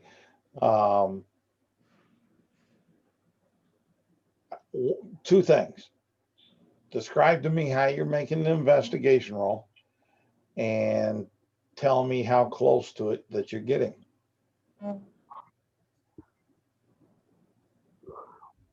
Okay. Let me see. Because right now I'm like, how far am I away from it to be out of the range of the gas? You're still at you and The Erie range of the rope, roughly. are about 30 feet out. Yeah. Okay. Because the idea kind of hit me while they're all working on trying to get rocks off of this thing. Why don't I look around? I understand that I can't get too close, but I also know when is too close. You don't know how close you have to be before your iron starts melting. Well, the iron doesn't melt until you actually hit something with it. Oh, really? Okay. Yeah, the well, dagger's maybe- fine. All right. Well, maybe that's fine then. Maybe you can go look around then. I'll stay over here and pull you guys out if I need to. With your mighty strength, yes. That's right. Yeah, you say this. Avalanche gives you a look. And the main reason why I've been on the outskirts this whole time, because I'm literally the only one who could pull either one of you out. Oh, And that look is I- confused bewilderment. Like, he's not willing to write off that you could do it because you are a spellcaster, and spellcasters do weird shit all the time. I grab a hold of the rope to reinforce your confusion. Don't you worry. I'm he also, looks I at would the- try no matter how also hard it heal. was. I also can Look- heal people in the case that this smoke overcomes you. Yeah, that's the bigger thing here, I think. Because he's kind of looking at himself at 200 and nearly 260 pounds, looking at the Loxodon, who has to be at least that, if not more, Oh, definitely. and then looking at you. I am a meaty 118 pounds. meaty. Ah, finger food. Okay. Olvanek, check if there's pieces of this thing on the floor. Sure, I have a look around the rock and see if there's any small pieces that are broken off. On the Give ground. me an investigation check. Sure thing. I guess you have bardic inspiration, ironically. I do. Nope, where did I put my thing?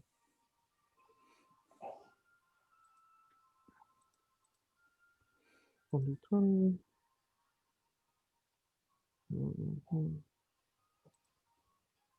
Sure, we'll roll the bardic inspiration. So we're looking at 21. All right. With 21, you do not find any chips, pieces, shards of any around this item? Nope, I'm afraid not. One thing does occur to me though. When we first approached, I think I rolled fairly well on the perception check. Did it look like the ants were eating this rock? Or the bugs, whatever they were? It looked like they were coming and they were huddling around it in the gas Okay. or the mist, rather. I'll put it that way, since that's how I originally described it. The Not- vapors. yeah, and I don't want to give you that it's a gas because you haven't found that out yet. I mean, it's this green stuff that hangs in the A air. green Gas. mist. Yes, it's a gas. Gas. Just like air is a gas. Gas. Anyway, but when you mentioned that, and you know, I gave you inspiration. I see you looking pretty thoroughly. I'm like, actually, if this thing fell literally from the sky and impacted it, and I'm looking around, there's an impact crater where it hit, right? Oh, definitely. I go, this thing must be. I'm not even sure if we could bring metal next to it, if it would break it. Well, Like, you don't know exactly. Let's put it this way. I'm saying this in character. I say, Yeah, I think this thing might actually be impossible to break, or you need to have special magic material plus magic stuff to break it. but what I was getting at was you really don't know how far down deep it is. That's true, too. You've seen the actual visual Top, yeah. top.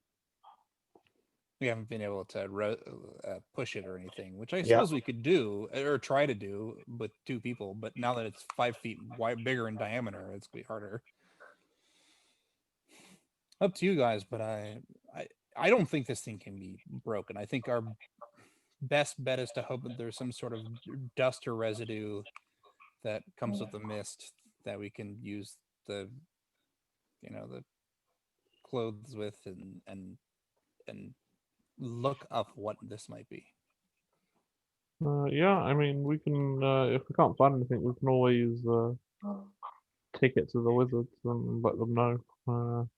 Yeah. Our job wasn't to bring it back ultimately, so. Right. It's more to see if we can figure out where it came from, because then we get rewarded more if we do. But it is we're burning daylight, so I say we start heading back with what we've got and figure out what we can when we get there.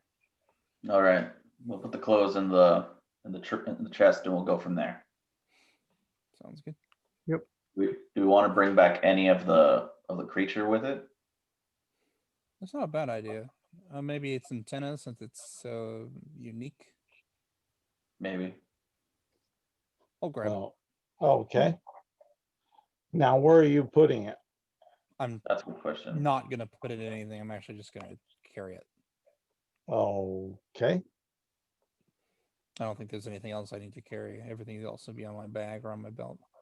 Okay. Not touching any metal, correct? Not intending to. Maybe Yeah. dragging along the ground or touching. I'm trees with it I'm or just something. trying to set a tone. Yep. All right. So I just made a realization. I could have just given you a blanket. Blankets are warm. Those are important things. so by the time that with all this battle, investigation, and set up the move on out, it's like 9 o'clock in the morning, and you'll be able to make it back to town at the gate by 9 o'clock at night. Good. as far as that, the guards there will holler, "Who goes there? What's your business at this hour?" We're coming back from business with the wizarding. The Wizard Council. Council. We are on business with the Wizard Council, and it's important. Okay, hold on there. And you'll hear him on the other side. "Hey, you Smedley, you run on up to the council and see if they got a couple independent contractors on hire that were out for something." You can give him my name. It's Iriani. And well, let me see here. Just for fun. Yes, let's roll. Yeah, okay. He'll say, "That name's familiar." "Oh, tell him the one that wants to sow discord within our city is back." At your pleasure. I bow. And they'll go on up, and the guy will come on back, Smedley will come on back and say, yeah, let him in. I got to take him on up to the Wizard Council. They're on important business.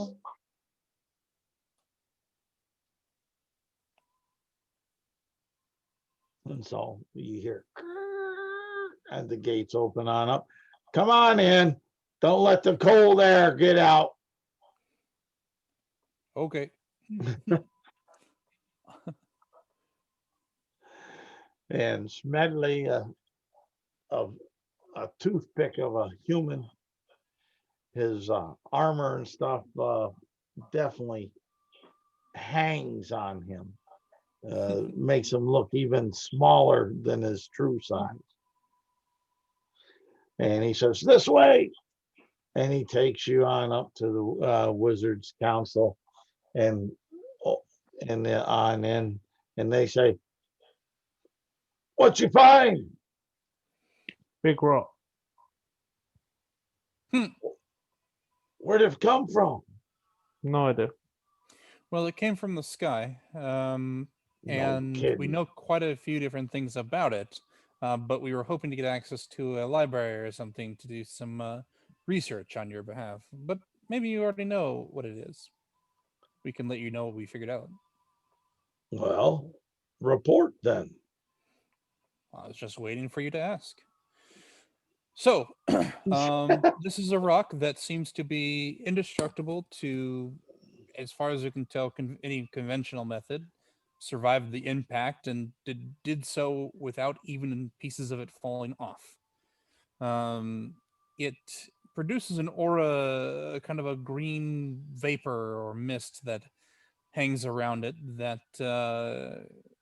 makes fey folk such as myself sick and could possibly affect others if they were near it.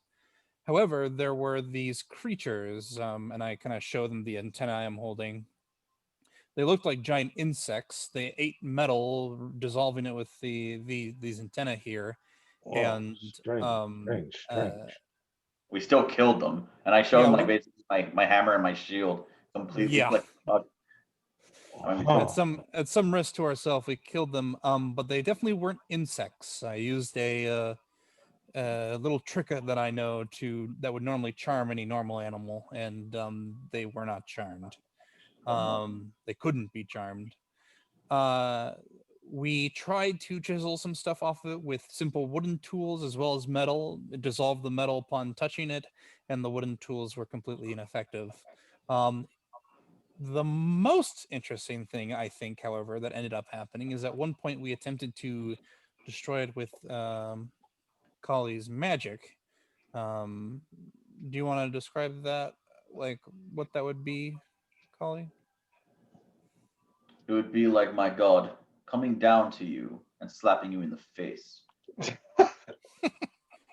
with Well, the equivalent. radiant energy specifically. Yes. Sun energy, I guess. Maybe And more like a poke to the face. You wouldn't even guess so. survive the hand reaching you if she attempted a slap. right. Not But of anyway, you. there's no doubt about that. The rock or stone grew about 5 feet in diameter when that happens, completely unaffected and seemingly absorbing the energy.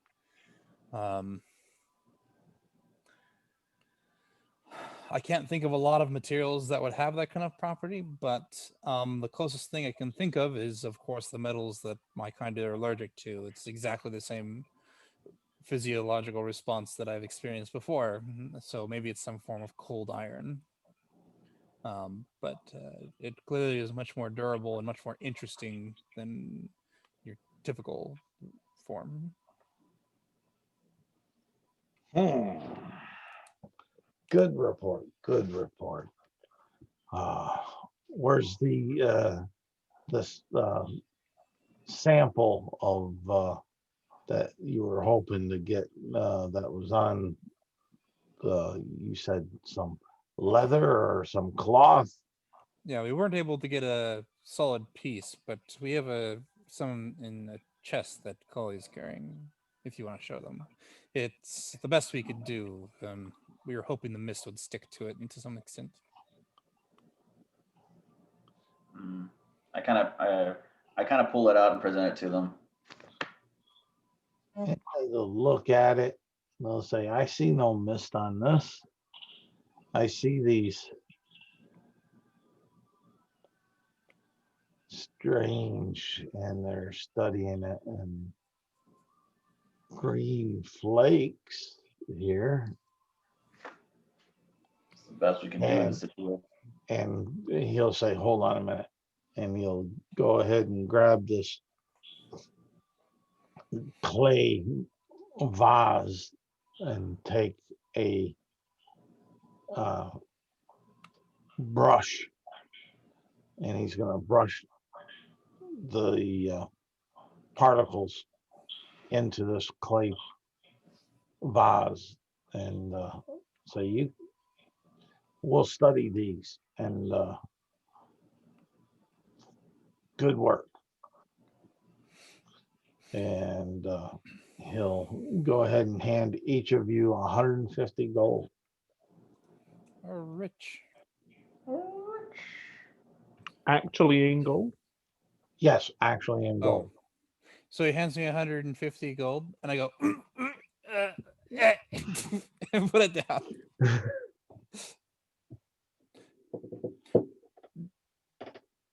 And would it be rude to ask for that in platinum?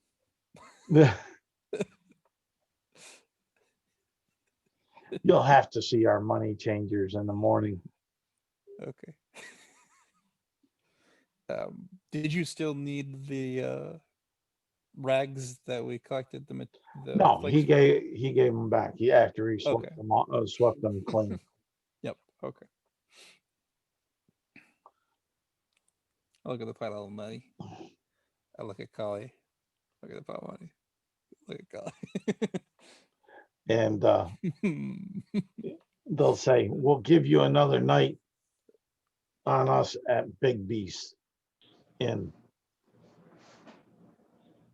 That would be appreciated. Oh, yeah, we didn't actually get to stay there last night.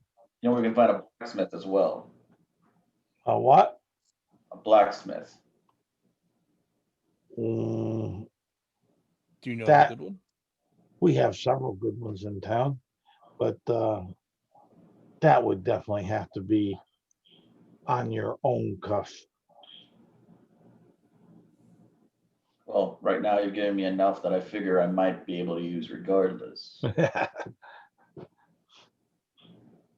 So I'll take my pick. I'll just recommend a suggestion. Suggestion. Let me take a look. See, you're forcing me more plagiarism. Yes. Get I my look down at the money again, and then this time I look at Alvinac and I go, "You're pretty strong, right?" You got my stuff, right?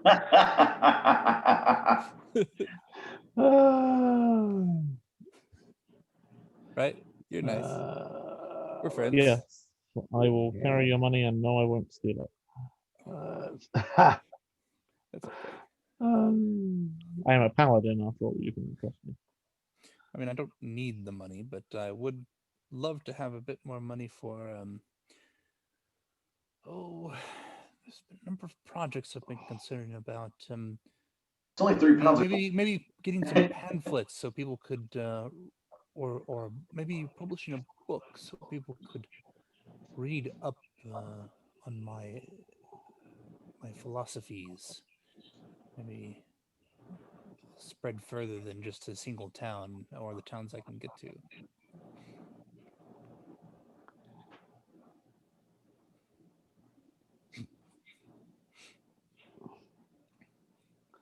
Yeah, that I think might be. Yeah. You said you need a smith, right? Yeah.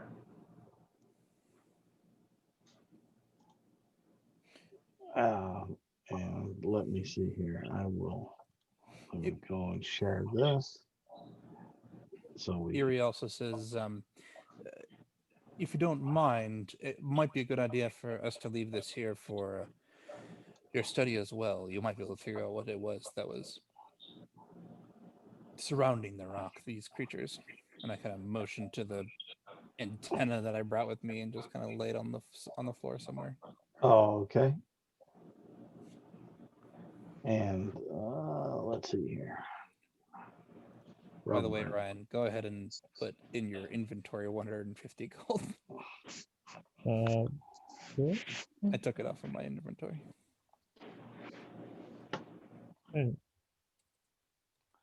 And they'll point you to a smith that does lovely work right over here at building 31. They'll describe how to get there. Just go out, take a left, follow the road down, and it'll be over on your left. Thank you very much.